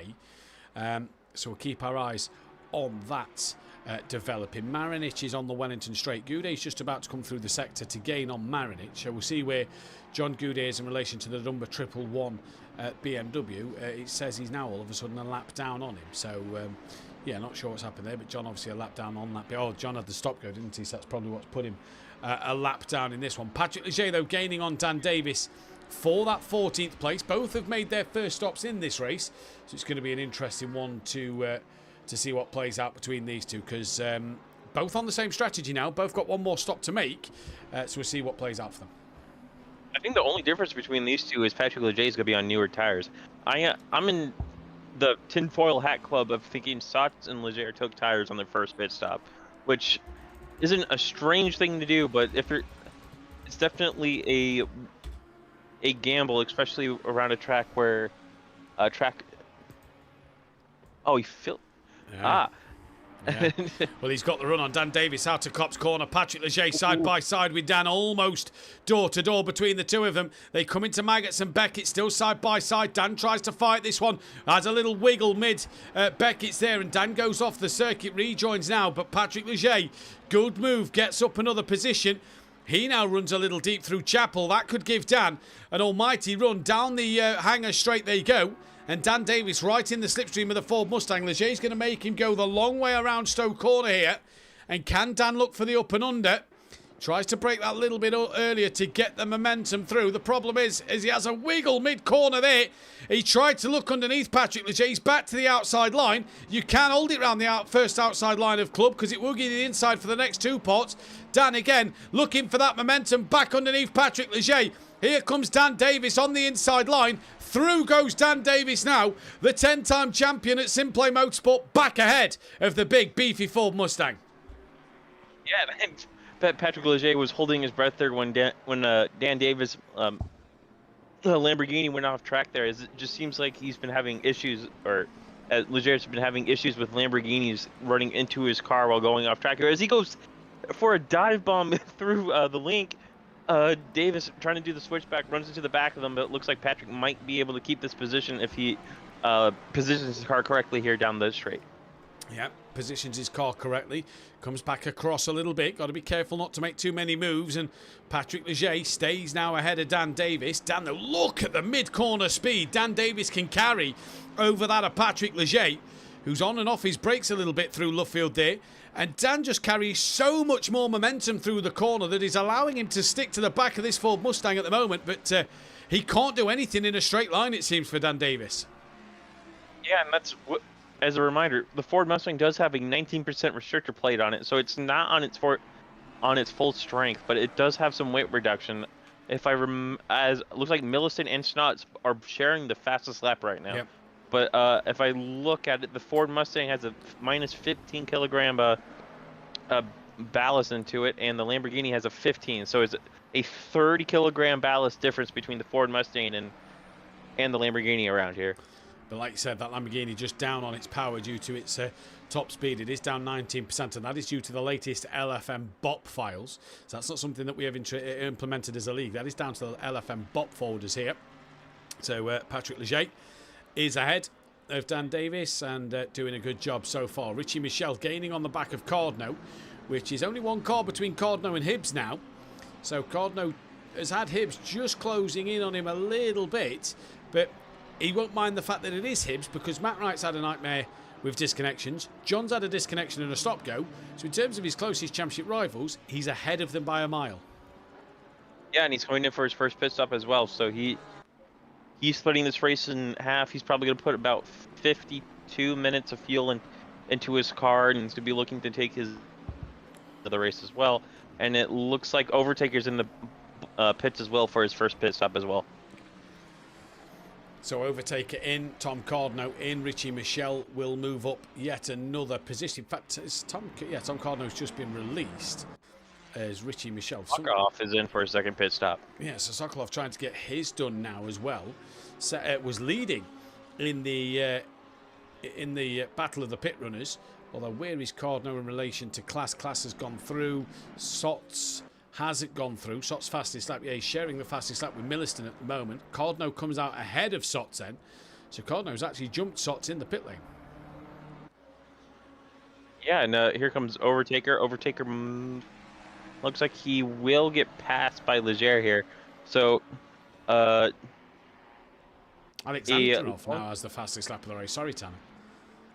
Oh, dang. He had a tough qualifying session as well, if I remember correctly. So he's finally found some pace in that Ferrari. Indeed he has. Dan Davis on the back of his old nemesis, that of Overtaker now. As Overtaker trying to hunt down Patrick Leger. Here comes Sokolov out the pits. Alexandrov has gone through. Harris has gone through. So's Prestige.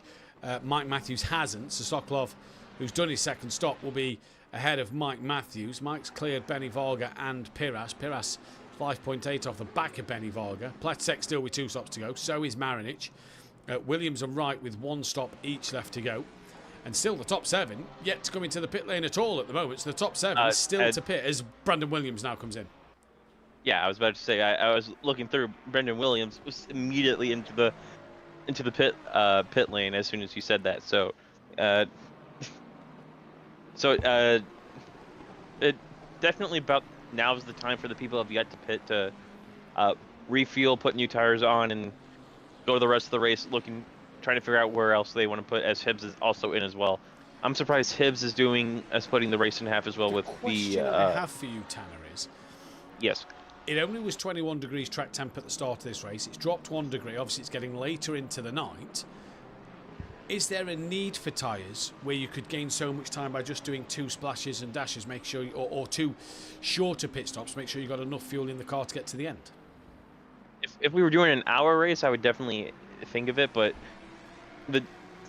I did I believe it was a 6-hour race around here solo, and I did stints about an hour and 10 minutes, and right in that last 20 minutes, from the 50-minute mark to the hour and 10, the tires were just gone. Which, in a 24-hour race, you have to deal with just to try to save the pit stop, or just try to keep minimum race, keep the race distance as high as you can. But Brandon Williams, sorry, Tanner. Brandon Williams has jumped Overtaker and Leger. As Overtaker going side by side with Patrick Leger now. Leger forcing Overtaker to the outside line here, going into Stowe. And the 3 Ford Mustangs. Overtaker taps. Yeah, I think Overtaker just tapped the back of him. Not sure if it was Leger understeering into Overtaker.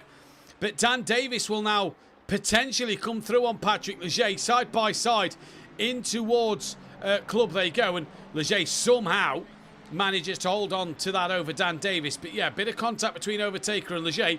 That's allowed Brandon Williams to get away here. Yeah, I think that if anybody's going to take blame for that, I think that would be on Leger. He just kind of understeered going into that corner, and it bounced on the outside. It looks like Overtaker left him by. Yeah, he's let him by. He's giving him the place back. Now Dan Davis attacking the outside of his old nemesis.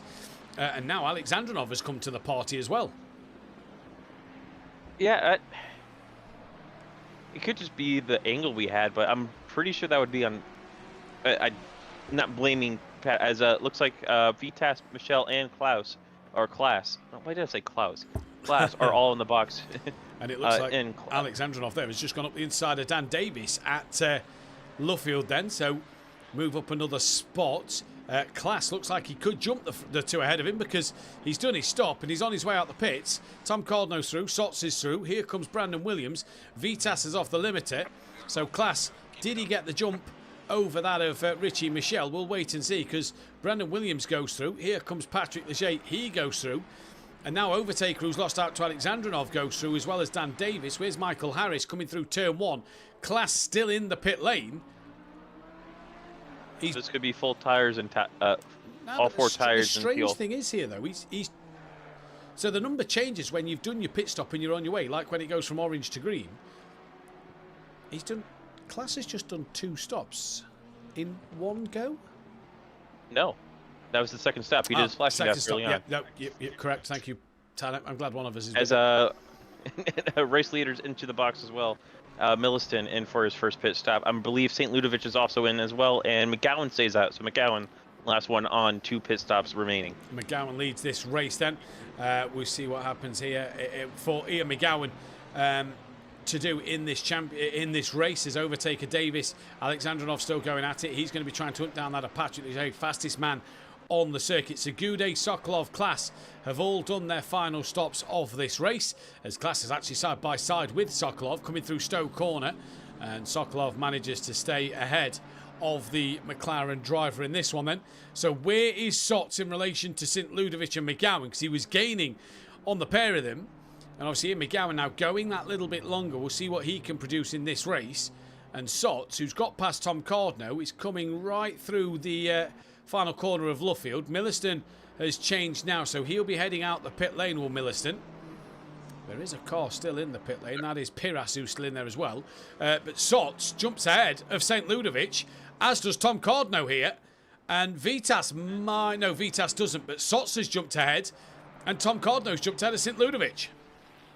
Yeah, and it's going to be interesting to see when Sots comes in for his second pit stop as well. I'm pretty sure he split the race into 3 parts. He should be boxing in about 12 minutes, so he's always on 30-minute fuel, or sprint fuel is, I still consider a 30-minute race a sprint, but he's on sprint fuel for 3 stints, so he's able to push like he wants to. He doesn't need to worry about the car being exceedingly heavy and has to drive any different. He's been pretty much driving the car the same way has been driving since qualifying. He's just, now that he has clean air and is able to stretch the legs of the Lexus, he's been the fastest car on the, probably in terms of average race time compared to everybody else. Only thing he doesn't have is the fastest lap that Alexandrov has. Is Alexandrov, as soon as I switched back to him, was looking on the inside of Patrick Leger, as Patrick Leger is now under pressure from Alexandrov and Overtaker, and it looks like Dan Davis has lost the position to Overtaker, or is losing ground to Overtaker. Yeah, he has indeed. Don't forget, if you are new to the channel, please hit that subscribe button, the thumbs up button if you like what you see, and hit the bell to be notified when we go live, as well as checking out in the description below our fantastic sponsor of the series, Design Manchester, who are producers of vinyl graphics, laser engraved gifts, mugs, printed clothing, and much more, including SimPlay Motorsport merchandise. Head over to Facebook and search Design Manchester. As Alexandrinov, big dive up the inside of Patrick Leger. Leger tries to come back at him on the outside. Overtaker's looking as well. Leger gets a horrible run, and this is going to allow Overtaker the run up the inside into Aintree, and Overtaker there gets through. And a good little move, but Patrick Leger, day late, dollar short, and loses out yet another place. Yeah, I can't spoil it, because I know I can think of a reason why he's struggling so hard. Is McGowan's in for his first pit stop. It looks like Tom Cardno's now in for his second and final pit stop, and Benny Varga as well. So people now doing their second pit stops that did the quick little splash and dash at the beginning of the race. Benny Varga saying, this game is cruel to me, not internet fail. So what has happened, Benny Varga? It is great racing indeed, Danny Freeman. So Milliston net leader at the moment. From then that of Sots now up into second place, and only 1.9 off the back of Milliston, by the way. So Sots is flying. St. Ludovic is third due to Tom Cardno into the pits. McGowan now in P4. Vitas is fifth. Brandon Williams is P6 when he comes through the timing beacon. There he is.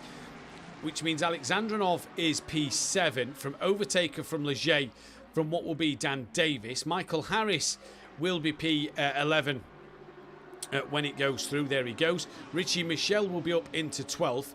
Hibbs 13th. Prestige will be into that of P14. And I'm just trying to see where Tom Cardno has came out here.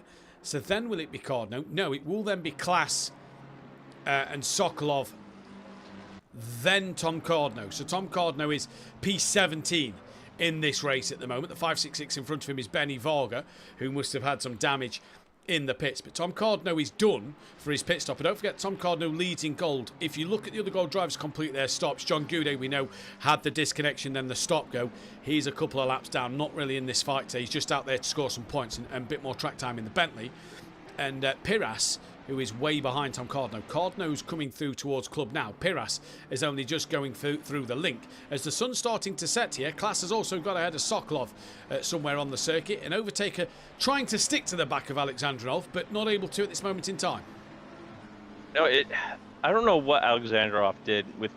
It was either a tire pressure issue or something, but he's found another gear in that Ferrari. It's just absolutely flying. Yet, of course, he has the fastest lap, but it looks like no one's able to stay on the back of him or even challenge or put up a defense against that all-black Ferrari with the green outlined rim. So he's looking for his next victim in the Ford of Williams, in front of about 2.7 seconds in front of him. So he's definitely somebody to watch here with the race closing down with 38 minutes remaining. And if I look at the last lap times here, Milliston of 58.7, Sots was 3/10 slower, St. Ludovic of 59.1, Alexandrov of 58.5 was some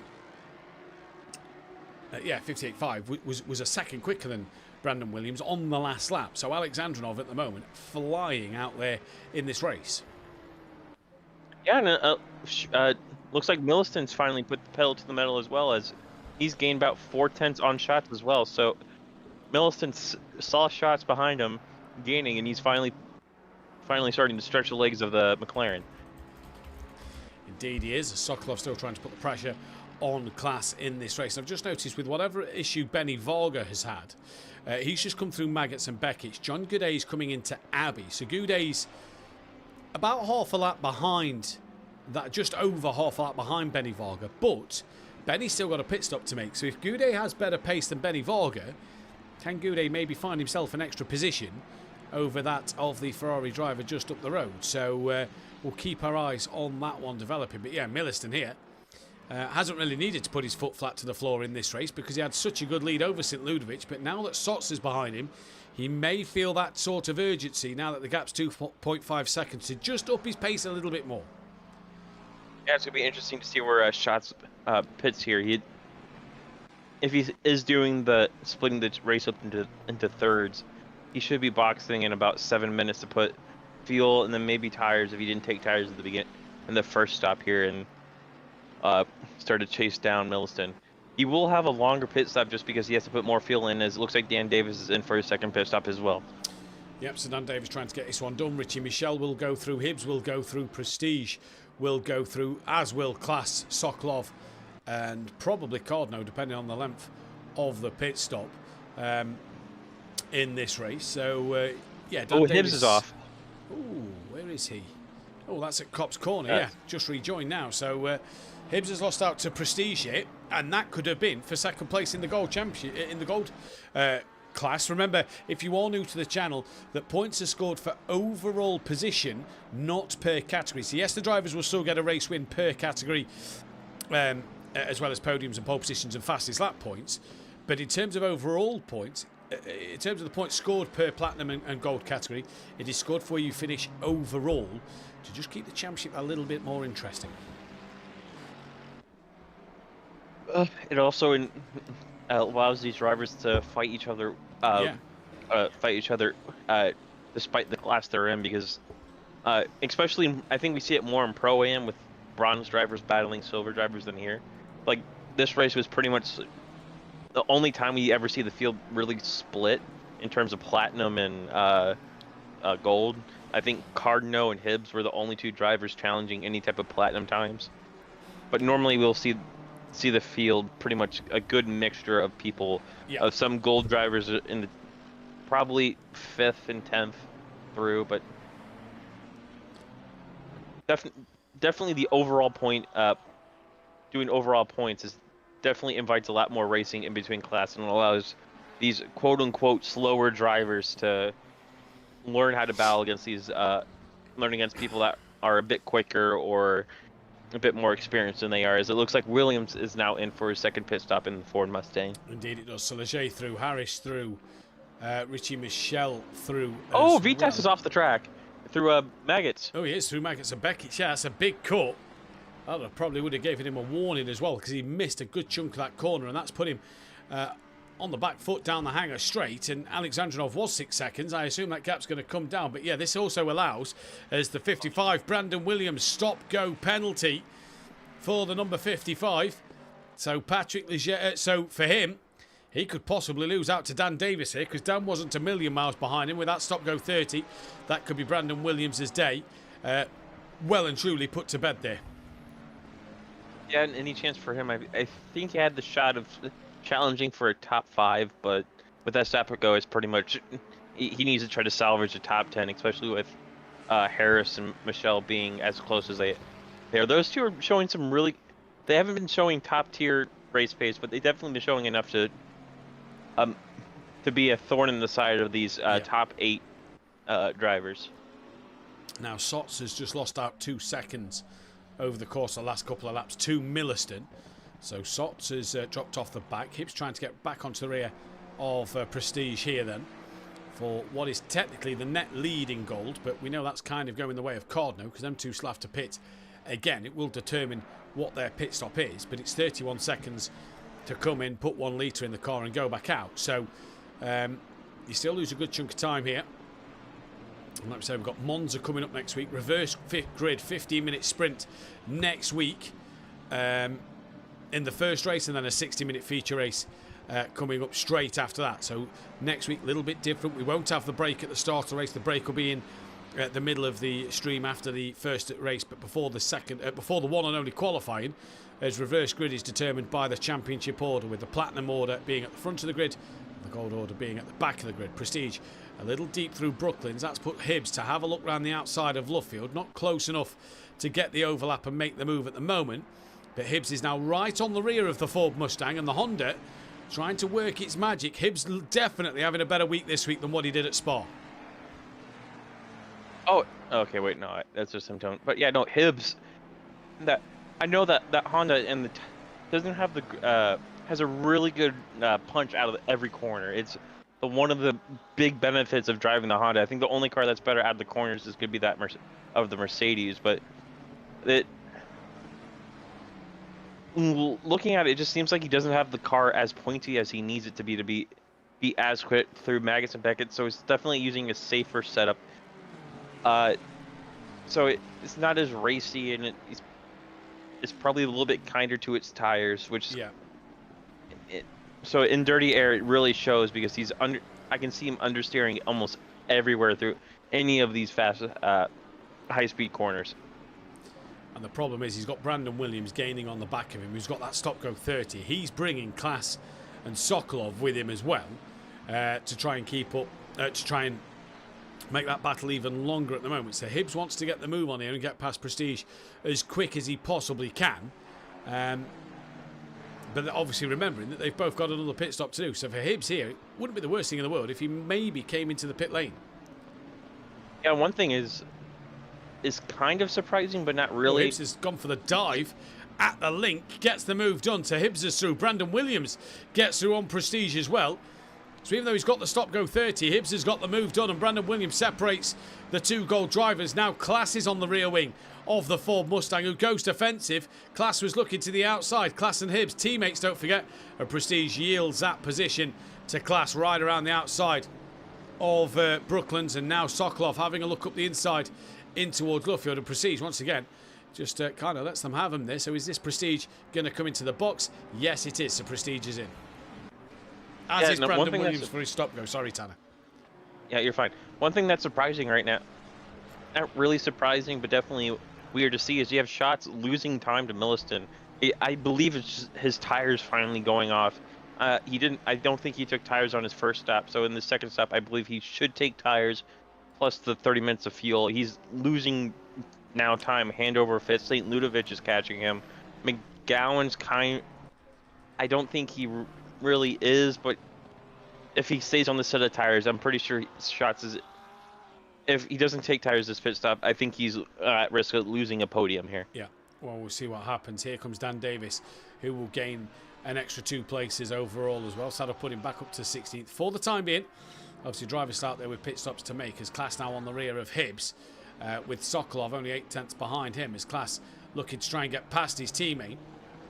Now, will his teammate try and let him go here and be a nuisance to hold up Sokolov a little bit? But Sokolov, you fancy, is just maybe too close at the moment to try and let that one happen. Piras doesn't get ahead of Prestige, so Prestige could be on for a podium. So is Sokolov close enough to Klaas, who just goes on the grass a little bit? But then again, so does Sokolov. Is Sokolov just a little bit too close to Klaas for Hibbs to maybe just slow down a little bit and let Klaas have the position, because Sokolov could just get the momentum and try and follow him through? I think he is. Well, now Hibbs has enough time. I think Hibbs should possibly box here soon, just so he can cover off Prestige and make Prestige pass on track instead of getting undercutted here. But if Hibbs is planning to run long, I feel like he needs to let Klaas go and not hold up Sokolov, but not make it as easy as he will make it for his teammate here. So it is definitely a balancing act of what these two teammates need to do in terms of course, they want to make sure Klaas scores as many points as possible, but also they don't want to ruin Hibbs' chance here of a P2. Yeah. Instead of P2 sounds a lot better than a P3. Yeah, indeed it does. Sots has done his pit stop and comes out through Meggetts and Beckett's, and I believe is behind that of Richie Michel, so ahead of Hibbs at the moment. So Sots is your net pit leader out of those who's done the entirety of their pit stops. It is now that Klaas Hibbs Sokolov fight. Like I say, Hibbs doesn't need to lose too much time in this one, otherwise he'll be a bit of a sitting duck. Now Benny Volger's got back out of Marinic. That could be because Marinic has done his second and final stop. Sam Williams into the pits for his second and final stop, and hopefully it's not more wheel problems for him. But yeah, it's interesting to see what this battle is going to do here between Hibbs, Sokolov and Klaas, which is really the closest fight on circuit at the moment. Yeah, which isn't really surprising, just because most of this track is high-speed corners. It's just disappointing to see that the field is pretty spread out. Only cars we see are really close together are either cars on completely different strategies or cars lapping other ones besides the one we see here of Klaas and Sokolov. As Klaas looks like he was going to try to go for a dive on Hibbs there through the link. This is what I mean. Is it just running a risk where Hibbs could just get in the pits, one, get out of Klaas's way, but two, not put himself in any risk of being of losing too much time here, especially when you've got Prestige, who, yes, is down in 18th place, but has a chance here of getting you at the end of your final stint before you need to come into the box to make that last pit stop, as Hibbs now does box. Yeah, most importantly, Prestige has been in clean air this entire time, so he hasn't had to battle anybody. He hasn't had to worry about somebody overtaking him. He's been just able to run his race, run his pace. So it may have been a lap too late for him, but it's definitely going to be interesting to see if him staying out that extra lap or two is going to cost him a position here. Yeah, indeed it is, as we've got 26 minutes left on the clock in this race. Richie Michel now on the back of Michael Harris for position. This is for 8th and 9th, both with one stop to do as well, so both almost on the same strategy here. And we'll see if this is going to start to work. Yeah, Hibbs does a splash and dash, so Hibbs down for 1 second, pops back out, so no tires. So just Hibbs has 25 minutes to keep that P2 as Cardno easily passes him. Prestige is only just coming through Luffield, so Hibbs there has got a lovely pit stop. He's got a comfortable gap. Can try and chase down Cardno if he's got the tyres, but if not, he's got the gap behind to be able to try and defend it. So that probably explains why he didn't panic and try to cover off Prestige, as he didn't feel like he needed to take tires, just had to do a little quick pit stop, and he was off and going. As Alexandrov, the person with the fastest lap of the race, is now into the pits. Looked like he was maybe a little fast on pit entry, as we've already seen 2 stop goes, as looks like Mike Matthews is also in the pits as well. for his last pit stop. No, I think that's Mathew right into the pits. I can see the number 1 Oh, through right, 5 sorry. right. He is into the pit lane. Harris coming under pressure from Richie Michel for P8 and 9. Both have got to do their stops still here, but this is the closest fight on circuit. And Richie Michel just trying to punch his way past the Lexus at the moment. Which is a tall ask for the Lamborghini, because you have two cars on the opposite of the spectrum here. You have the Lamborghini, which is amazing through the corners, but has no top end speed. Then you have the Lexus, which is known for its top end speed. It's just a bit clumsy through the corners. So I feel like Michel may be in a fight here where as he goes wide, as soon as I'm talking about him, but he's in a fight where he needs to be a very aggressive overtaker. As soon as something opens up, he needs to overtake, just because of the characteristics of the car he's in and the car that Harris is in.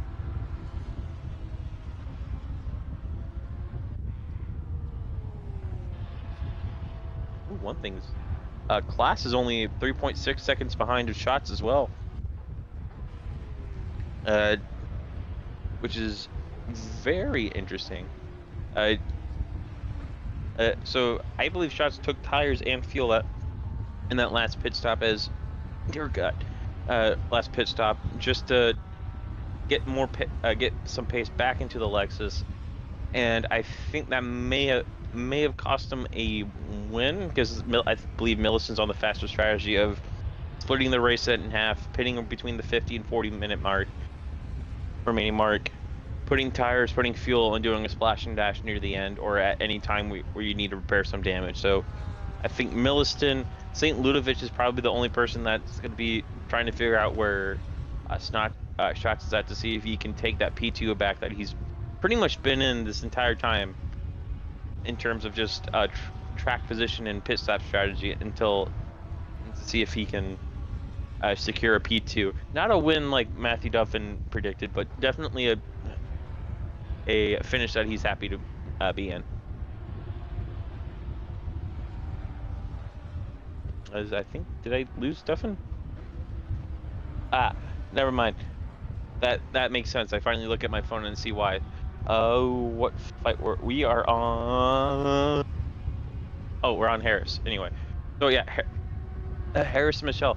Looks like Harris is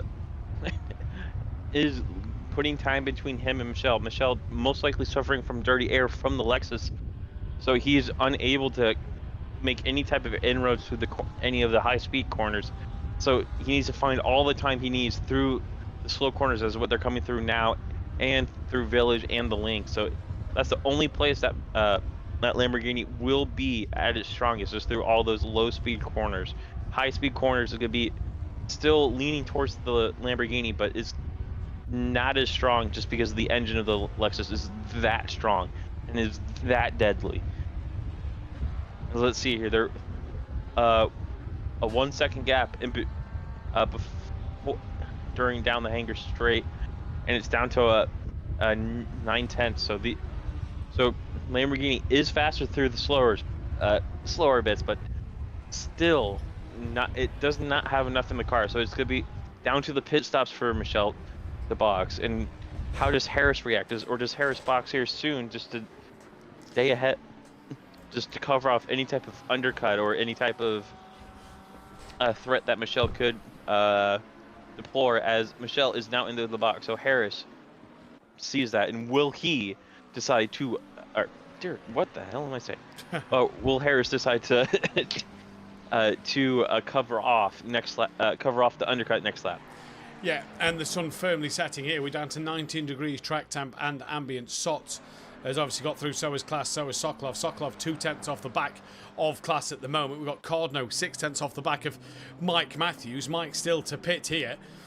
And Hibbs is only 2.1 off the back of the race leading Gold here. So Cardno could do be getting a shift on over Mike Matthews. Does Mike decide to box this time around? Yes, he does. So that releases Tom Cardno, who's got a pretty clear track in front of him. Pletisek in Benny Volgren for his final stop. So Marinich, I believe, gets a position over the both of them. And John Goudet is going to try and get as close to him as possible as he comes through the final few, the back part of the hangar straight in towards the final couple of corners. But at the minute, the closest fight now on the circuit is that of Klaas and Sokolov, who seem to have been following each other now for the last 60 minutes or so.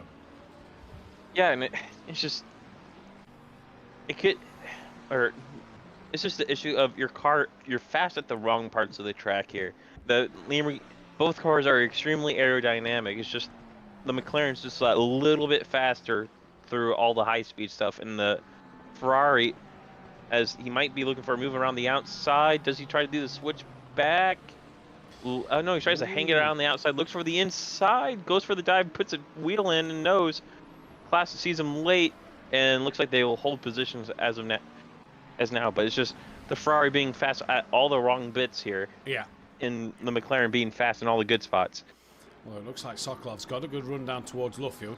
Not close enough, should I say, to look to put a move on that of Klaas there. So Sokolov will wait once again to try and make the move. Matt Wright down in 25th. Horrible night for him due to, I believe, 2 or 3 disconnections in the race. We obviously lost that of DeCourt and McKenzie due to the same thing. Sam Williams, 24th. Wheel issues for Sam Williams. John Goody had a disconnection and a stop-go. Benny Varga, not sure what happened to him. Pletzek and Marinic as well with disconnections.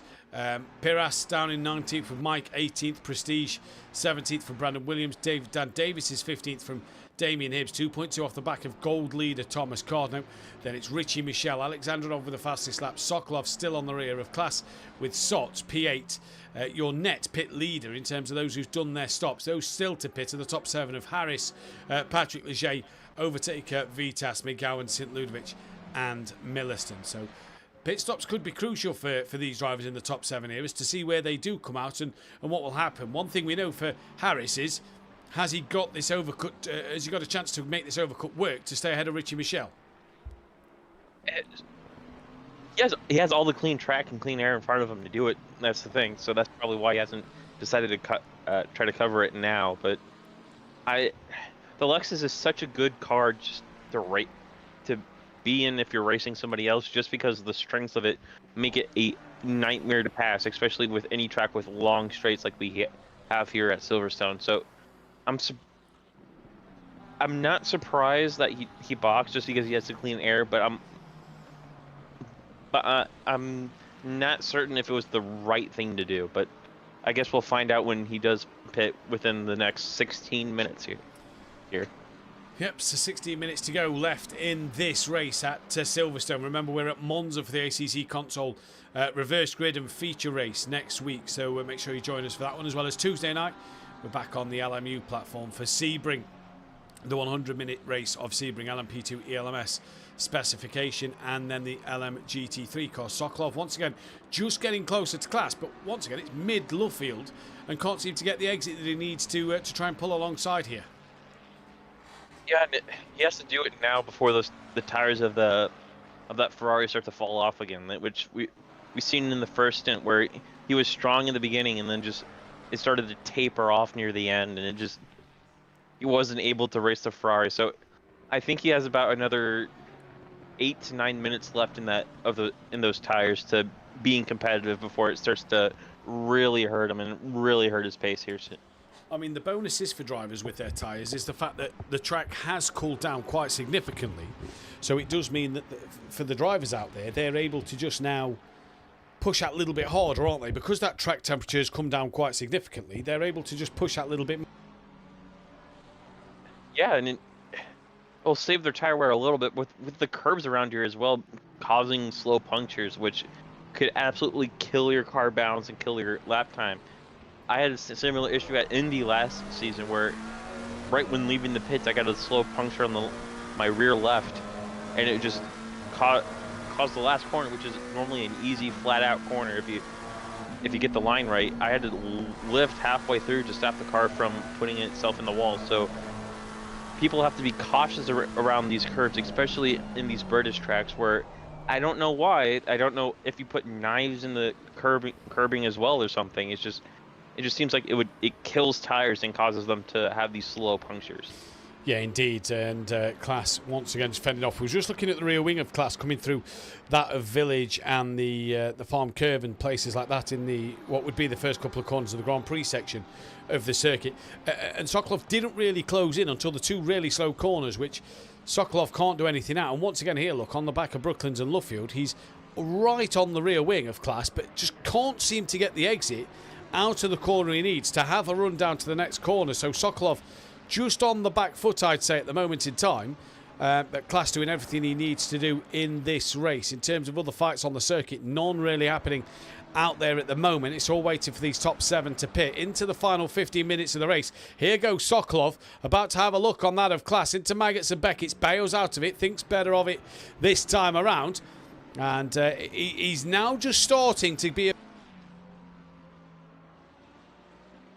Yeah, I'm pretty sure he's waiting for a mistake from Class. Class hasn't really shown any real open opportunities here. It looks like Sokolov's looking for a move. Is just trying to see if he's trying to set him up as best as he can. Class had a bad mid corner speed there, and he's just the positioning from Class is just as perfect as he needs to be in that McLaren. Putting the car pretty much in the middle of the track, forcing him to go either to go out wide and try to go on the outside, which around here is really hard to do, or go on the inside and take a very narrow line. It's just there's really nothing Sokolov can do but wait for Class to make a mistake, or just allow him to have an inside near the racing line. Yeah, I think you're pretty spot on with that, Tanner, to be fair. I think he's doing exactly what you've said, because he's not lunging at all, is he? He is just seems to be waiting for Class to just make that one little error, which isn't coming at the moment, because Class has parked the car exactly where he needs to park it out there on the road. Anything else happening out on the circuit at the moment? No, we've still got 25 runners in this race, losing Mackenzie into court due to connection issues, so... Oh, excuse me, no retirement it'll be for them. They'll be absolutely fine to qualify and everything next week due to the fact that it was out of their control, really. And Matt Wright's had 3 disconnections. I'm surprised Matt Wright has kept it going at the moment. As here comes Sokolov again, gets a good run through Woodcote. Still the top 7 yet to pit, so we're still waiting on that. Class defends the inside of Kopp's corner, and Sokolov...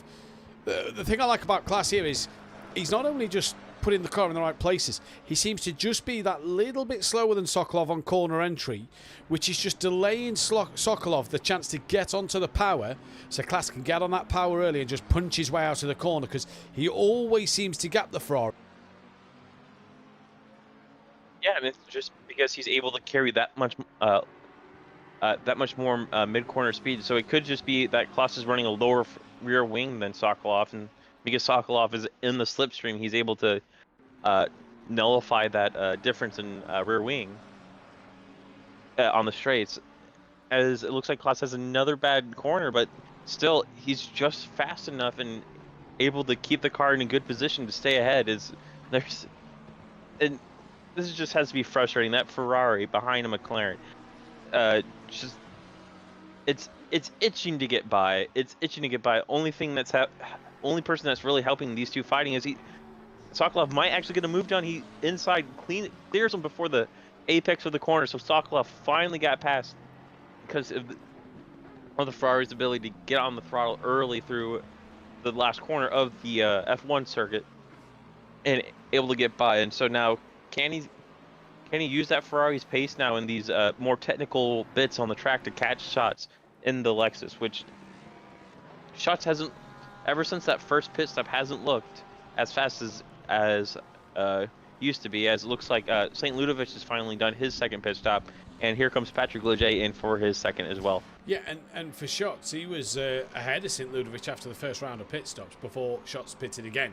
He's now came up way behind St. Ludovic, but you're right, Sokolov there got the great run out the final part of the club chicane and managed to get ahead of Class, and he's actually pulling away from Class in this one at the moment. So can Sokolov gain on Shots, who just hasn't looked great since his second pit stop? Patrick Leger is in.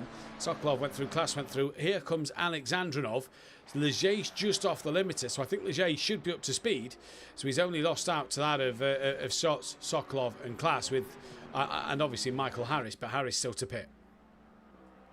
Yeah, and Harris still yet to pit, so definitely the last 5 here, definitely leaving it to the last possible moment to take this last slash and dash pit stop, which I don't understand keeping your pit stop till the very end, just in case somebody behind you uh, uh, overtakes you just because they're in clean air or just because they might have a little bit better pace than you. So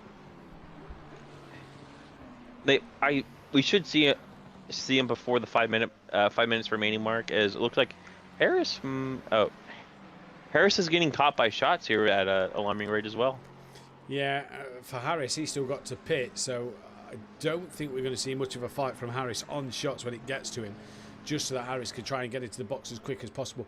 Vitas had a bit of a quiet night. He stays out on circuit once again. Here comes Overtaker as well to possibly stay out on circuit, and yes, he does. So St. Ludovic, 11 seconds behind the next car to pit. And the question now will be, does Michael Harris decide to bring it into the pit lane, knowing that Shots is gaining on him at a rate of knots? Yeah, and he's got to hope he pits here soon, because I've been looking, and I believe, who was he fighting? I believe it was Dan Davis. Dan Dave. Oh, it was Michelle. Michelle has been in clean air this entire time. Only person near him is was it the 111 of Marinick? Yeah, so he's not following anybody slow. So he's able to stay in a slipstream of a car that's not much faster, but faster than him. And he's able to go around the track and negate the top end speed that the Lexus has. So him staying out, I still don't think it's the right decision. It's not a wrong decision to stay out, but I just don't think for his race and the position he's in, I don't think it's the right one for him. Well, Patrick Leger coming under a little bit of pressure now from that of Alexandrov in this race. Fastest lap for Alexandrov in the Ferrari, the number 73 all-black Ferrari with the green trim on the wheels. And he's now looking on the back of Patrick Leger. This would be for P10 before the other pit stops in front happen, and they might gain or lose a couple of places due to being jumped in the pits. So the black Ferrari here just trying for all his might to get ahead. Yeah. I've had a really busy week of different commentaries and really busy weekend last weekend. I am struggling tired-wise at the moment. I just feel very fatigued. But yeah, Leger on the back. Leger trying to defend now from Alexandrov in this race. And at 90 degrees, 7 and a bit minutes to go. And still, the top four plus Michael Harris to pit, although Ian McGowan's now in for his stop. Yeah, so this should be a nice quick bring the car up, put a leader in, and go here. It shouldn't be any longer than that, or just a little bit longer. So he's up, and he's down. There we go. So I think he might stay in front of Shots here. So it might be McGowan's P3. He is, Shots, no podium. Yeah, because of St. Ludovic has just got past Ian McGowan there. Vitas as well went through, so did Overtaker. They're still to pit. Michael Harris is in for his stop, and Shots has only just crossed the line. So yeah, Ian McGowan currently running on the podium and looking pretty good value for his money at the moment. Yeah, I think it's just Shots' first race with this layout, so it probably didn't think of just splitting the race in half, having one little quick splash and dash, and having that longer pit stop mid-race. I'm not going to fault him just because it's definitely a new thing to deal with. Yeah. But he's probably been, especially without the fastest lap, probably the fastest driver on track tonight. Yeah, Shots, Milliston, Alexandrov, definitely the quickest drivers out there tonight. Alexandrov still putting that pressure on Patrick Leger as they enter onto the hangar straight once again. And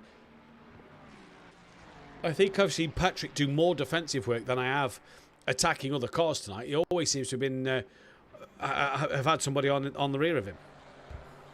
Yeah, and it reminds what I had to do on Tuesday night at the other league I raced in. It's just he seems like after his first pit stop, he just hasn't been able to do anything but defend from people, defend, and just he's been pretty much dropping like a stone in terms of just positions. And he might get a P10 here, but he must be frustrated with himself, as Richie Michelle did get past Michael Harris through through the pit cycle.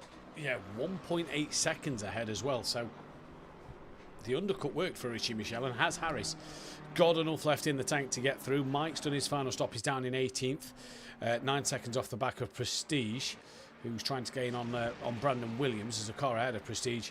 Actually pulls over to let him through. I believe that's Benny Varga. Yes, it is. John Goudet to Benny Varga. Not going to happen. Goudet's just losing a bit of time to the Hungarian driver. But Alexandrinov has still got to stare at the back of Patrick Leger's Ford Mustang. And Class is still within 8/10 of Sokolov. So it's all happening out there. Class and Sokolov still as close together as they've ever been. And Patrick Leger almost towing Alexandrov around this circuit. Yeah, I just don't know what Leger did wrong. From his first stint to what he has now to that Mustang that would cause him to drop down this much. Qualifying P5, really good from him, and definitely a place where he wants to be in and he feels like he deserves to be in. It's just it seems like he hasn't been able to hook that Mustang up in race trim to fit his style or to keep the Mustang's pace up there, because the Mustang, besides its engine being neutered, it has really good brakes and its tire wear is really nice. As it looks like Alexandrov looks on the inside. Is he able to keep it there? And I'm disconnected. Well, you're disconnected. Patrick Leger still on that inside line, trying to fend off on the inside of Alexandrinov, and he taps the rear of Alexandrinov, spinning him around. Leger sits and waits, and where then is Richie Michel? 13 seconds behind. Patrick Leger carries on his way, and Alexandrinov now rejoins the circuit. So did Alexandrinov just sort of make the move too late? Did Paddy Leger leave him enough? Sorry, did Alexandrinov leave Patrick Leger enough room? Did Paddy Leger just not brake enough going into the corner? Either way, Richie Michel closer to the back of the pair of them now. Milliston has done his pit stop, comes out in second place, ahead of Overtaker, but behind Vitas in this race at the moment. And Patrick Leger to Alexandrinov will continue once again, and Richie Michel might now be starting to sniff an opportunity at a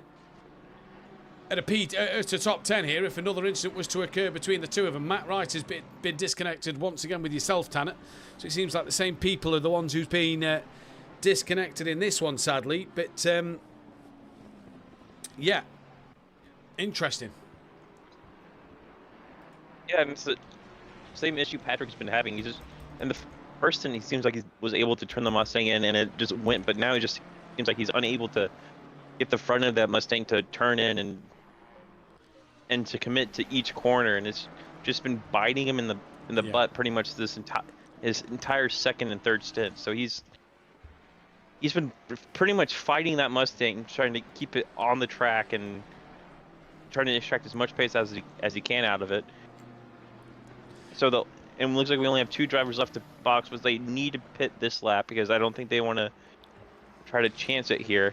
Oh no, they've got to pit this lap, otherwise that's well under for them. Milliston 2 seconds off the back of Vitas, by the way. Drive-through penalty, track limits, Dan Davis. So he might lose 1 spot to Brandon Williams. It will be very tight. Oh, might even lose to Prestige here. Again, very tight. Shouldn't lose out to Mike Matthews. Vitas should come into the pits this lap. In he comes now. What about Overtaker?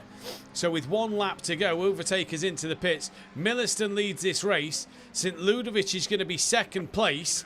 Ian McGowan should be on the podium in third. But can Shots on debut get it?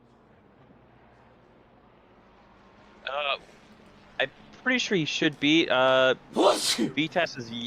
Bless you. I managed to mute in time, so don't worry. No, it looks like Vitas hasn't done enough. He's on the very back, so it's gonna be close between Shots and Vitas here out of the pit box. He's down and going. He does lose out to St. Ludovic and McGowan, but Shots now coming around the first corner of the track. McGowan just out of the box, so they're gonna be side by side, pretty much almost side by side. We're gonna be nose to tail here through Magnus and Beckett's. I think it's a bit bigger than you thought there, Tanner, to be fair. I was on the same wavelength as you, thinking it was going to be a bigger gap. Sokolov got ahead of Overtaker as well. So Sokolov went through.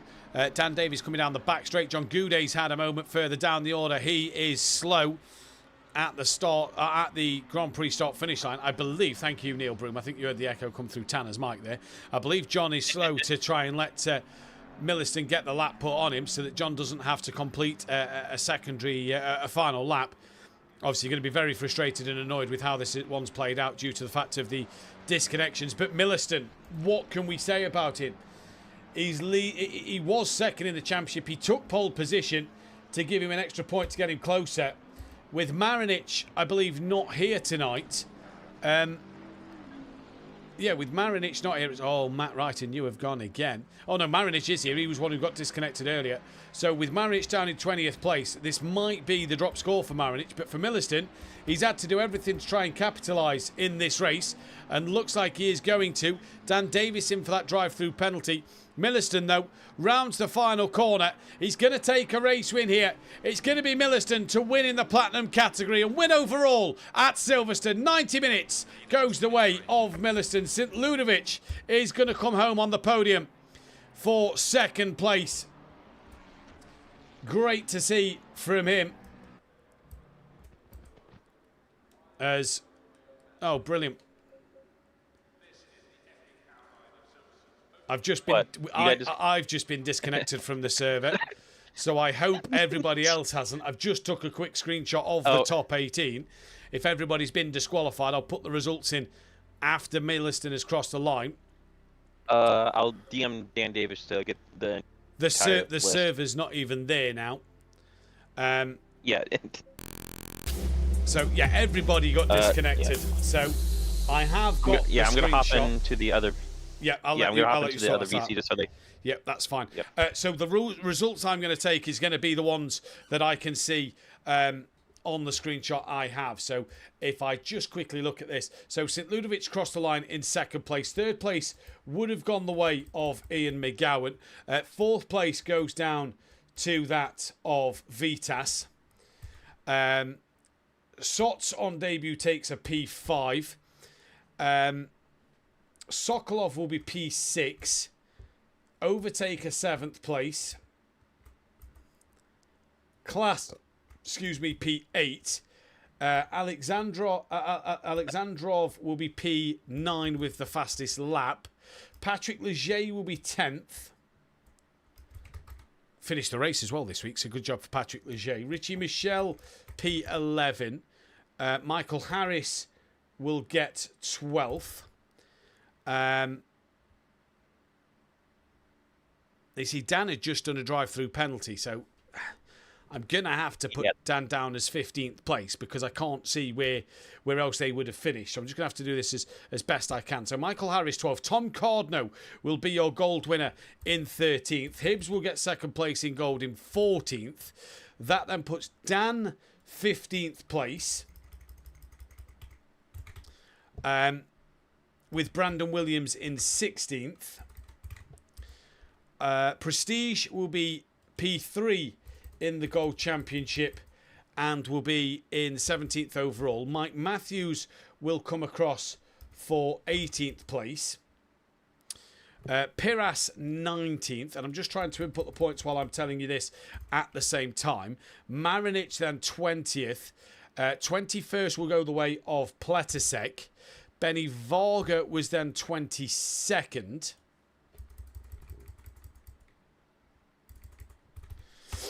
Sam Williams was 24th, I know that. Goudet was 23rd. So I believe I've got everybody because there was no Jimenez, there was no Herendich, there was no Maiger, no Decourt. Disconnections. Vasic wasn't here. Catini wasn't here. No Leach, no Rams or no Gillies. And in the platinum category, there was no Amigenda, no Ben Rook, no Oliver Frantz. So that's the way the results are going to be posted. That's the way they're going to be done. And I'll have to keep that screenshot. So let's see who we're joined by in the commentary box. Sorry, Tanner, go on. Oh, yeah, no, I went over and the server completely died. Yeah. It wasn't just you. It kicked everybody. Leger retired right before the end. DC, honest. Dan was in front of me. He came out in front of me. Yeah, Mike, I can't I think I'm just going to have to take the results off the screenshot that I've got. I think that's the only fair option that we have in this one, to take the screenshot from what I have as the results. But we are joined in the commentary box now by Damien Hibbs. We've got Tom Cardno and Milliston here. So we will start with Hibbs, second place in the Gold Championship. Damien, Spa last week, not the race for you. We kind of knew that already going into it. We kind of knew that the Honda was going to be on the back foot for that at Spa. But here it's looked a much better car, and you was looking a much better driver this week. Yeah, this is probably my favourite track with a Honda. It feels absolutely planted. I'm hoping that you missed my spin at turn 1. We caught the end because Tanner saw. Damn it! I didn't. I saw. I got to record it on my.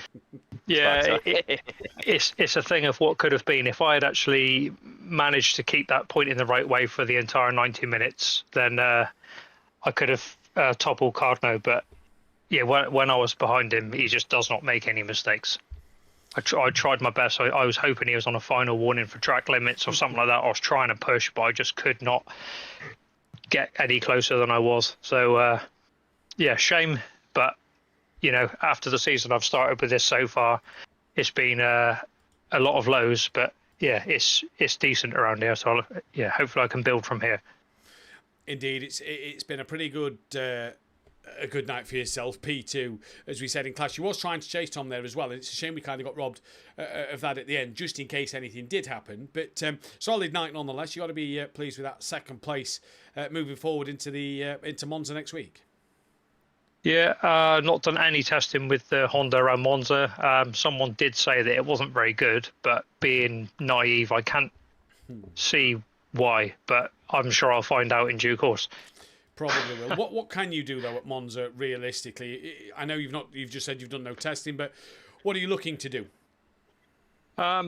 Same thing. I would like to be able to be consistently in the top 5. I've already written Suzuka off.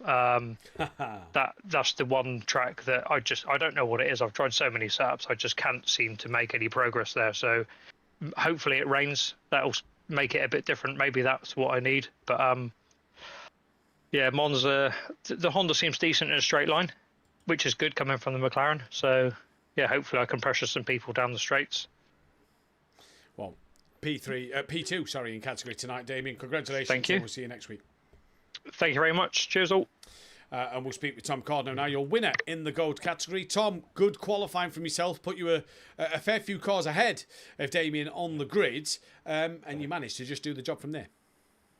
Yeah, well, I mean, I had quite a good battle with Overtaker at the start. I think I was more holding them up than having a battle. But yeah, the start went really well. And then, yeah, just sort of did that from there, really. Just kept trying to put the lap times in. And towards the end, I nearly had my annual, big spin.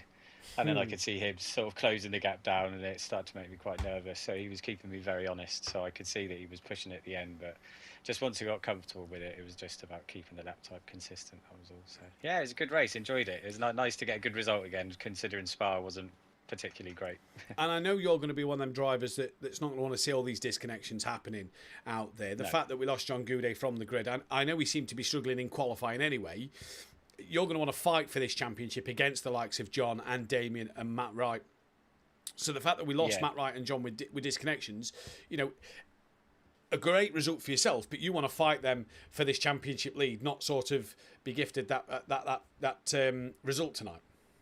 Yeah, no, absolutely. I mean, don't look a gift horse in the mouth, as they say, for tonight. I mean, I've made some good points up tonight, but I certainly don't want the rest of the championship to be won on technicalities. Do you know what I mean? I'd rather do it on the track with them and have a good race, and you know, hopefully the rest of the championship we don't have the disconnections like we've had tonight, and yeah, we can have a good race.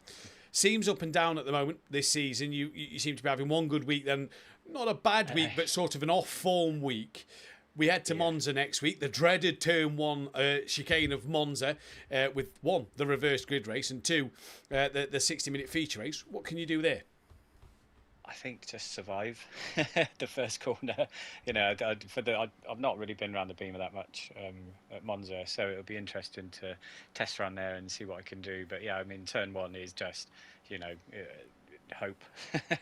Stay in your lane and just hope that nobody else catapults into you. It's always a bit of a tricky first corner, isn't it, Monza? It is indeed. Just finally, before I let you go, Sam Williams had an issue midway through that race, was parked off the circuit. Was that another wheel issue for Sam there? It was his wheel issue. He's really gutted about that. But yeah, it was a wheel issue. But I think we're both sort of trying to put our heads together and try and get something sorted for him, because I think with some more consistency, or the technical stuff, if it was more consistent, he'd be more than up there. I know he would be, and I know he's gutted about it. But keep his head up and he'll come back strong for Monza. Indeed. Well, Tom, congratulations on the win tonight. We'll let you go and we'll see you next week.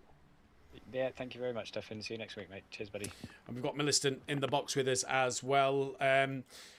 Pole position, race win. A pretty good race for you as well. It was a little tight with St. Ludovic at the beginning. You managed to put the gap on him and you didn't really look back, did you? Yeah, it was a great race, great pace.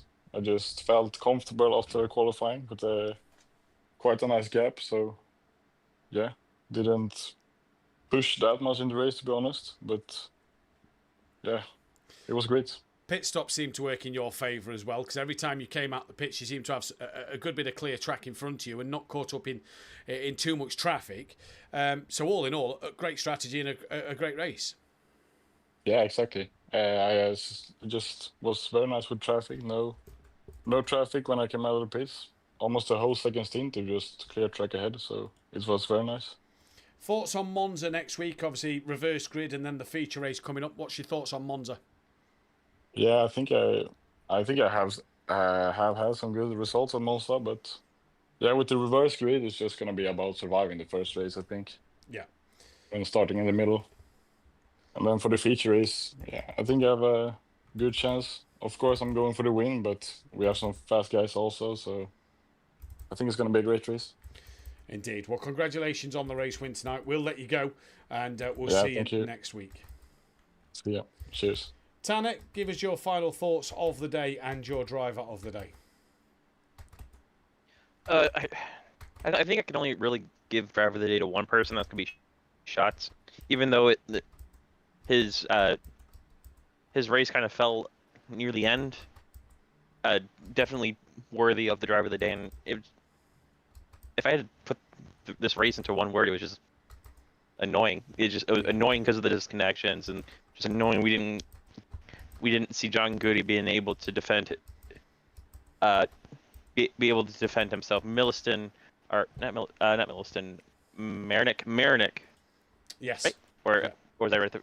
Yeah, Marinick not able to race near the top, because we know how much he turns that car up to an 11 in race trim. It's just annoying that we didn't get to see that, especially around Silverstone, which is a great racing track. Well, I have actually forgot to add the drop scores to last week's tables. So the tables that got posted today was without the drop scores on them. So I've just gone through the drop scores while he was talking there, Tanner. And it's Marinich who still leads the way, 15 points clear of Milliston. Vitas is third, some 7 points behind him. Klass is then 12 points behind Vitas. Ludovic a point behind Klass in P5. Pletisic then 24 points off the back. McKenzie is only 21 points off the back of Pletisic. Richie Michel is 8th with Dan Davis 9th. Patrick Leger 10th. Michael Harris 11th. Overtaker 12th. Sokolov 13th, Mike Matthews 14th. And by the way, it's very tight from Patrick Leger down to Mike Matthews. It is separated by 9 points at this moment in time. Alexandrinov is then 28 points behind Mike Matthews. McGowan on 188, Amigenda 104, Sots on 103, with Brennan Williams 61, Benrook 49, and Oliver France 25. In the Gold Championship, because obviously I had not worked out the drop scores properly, Tom Cardno leads 2 points clear of John Goudet. So the drop score there tonight, yes, John Goudet's had a bad night, stop-go penalty and a disconnection, but he's only 2 points behind Tom Cardno. So it's worked in Goudet's favour a little bit, the fact that that's been the case. Jimenez is only 22 points behind. So Jimenez, still there. Matt Wright is only 27 points behind. Hibbs is now 28 points behind as well, so interesting to see there. Sam Williams had a bit further back off the back of them, some some 53 points off the back of Hibbs. He's 2 points clear of Piras, with Herendich and Prestige tied on 110 points for P8 and 9. Benny Volger's on 109, Maiga 104, DeCourt 79, Vasic 78, Catini 71, Leach 64, Ramsel 37 and Gillies minus 10. In the Teams Championship, BSH OZ Racing 711 points in this one, although I don't quite know why. Have I inputted the results on the wrong page? No. So I'm not quite sure. I'm going to have to get Mike to have a look at the spreadsheet, because it's tallied the points up under penalties and not under race results. So I won't give you the tables for now in the Teams Championship, because they are, as we put them on the standings, it's put them down as everybody who scored points tonight have scored penalty points and lost all their points they scored tonight in championship points, which is a shame, because Team GBR gained a lot, as did Team SPR, Greasy Bandits Racing, Richie's Course, Ford Dave, Balkan Esports, all gained over BSH OZ Racing.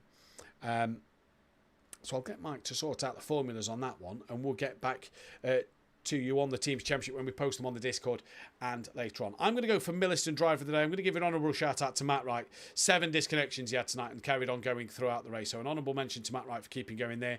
And I'm going to give it to Hibbs. What a bounce back Hibbs had from the first race, from Spa last week to Silverstone this week. So I'm going to go Hibbs Driver of the Day in gold, with an honourable mention to that of Cardno and Shot as well. But from us here at SimPlay Motorsport, thank you once again for tuning in to all the action here. Remember, if you want to see more of the racing action, hit that thumbs up button, the bell to be notified, and subscribe to the channel if you are new. Check out our fantastic partner, that of Design Manchester. As you can see here, I went the wrong way then. That of Design Manchester. In the description below, producers of vinyl graphics, laser engraved gifts, mugs, printed clothing, and much more, including SimPlay Motorsport merchandise. We will see you next week for Le Mans Ultimate on Tuesday night at Sebring. 100-minute race around there, LMP2E, LMS, and LMGT3. For Pro-Am and Pro, we'll be at Monza, reverse grid, 15-minute sprint, and the 1-hour feature race coming your way. From me, Tanner, and the rest of the SimPlay Motorsport team,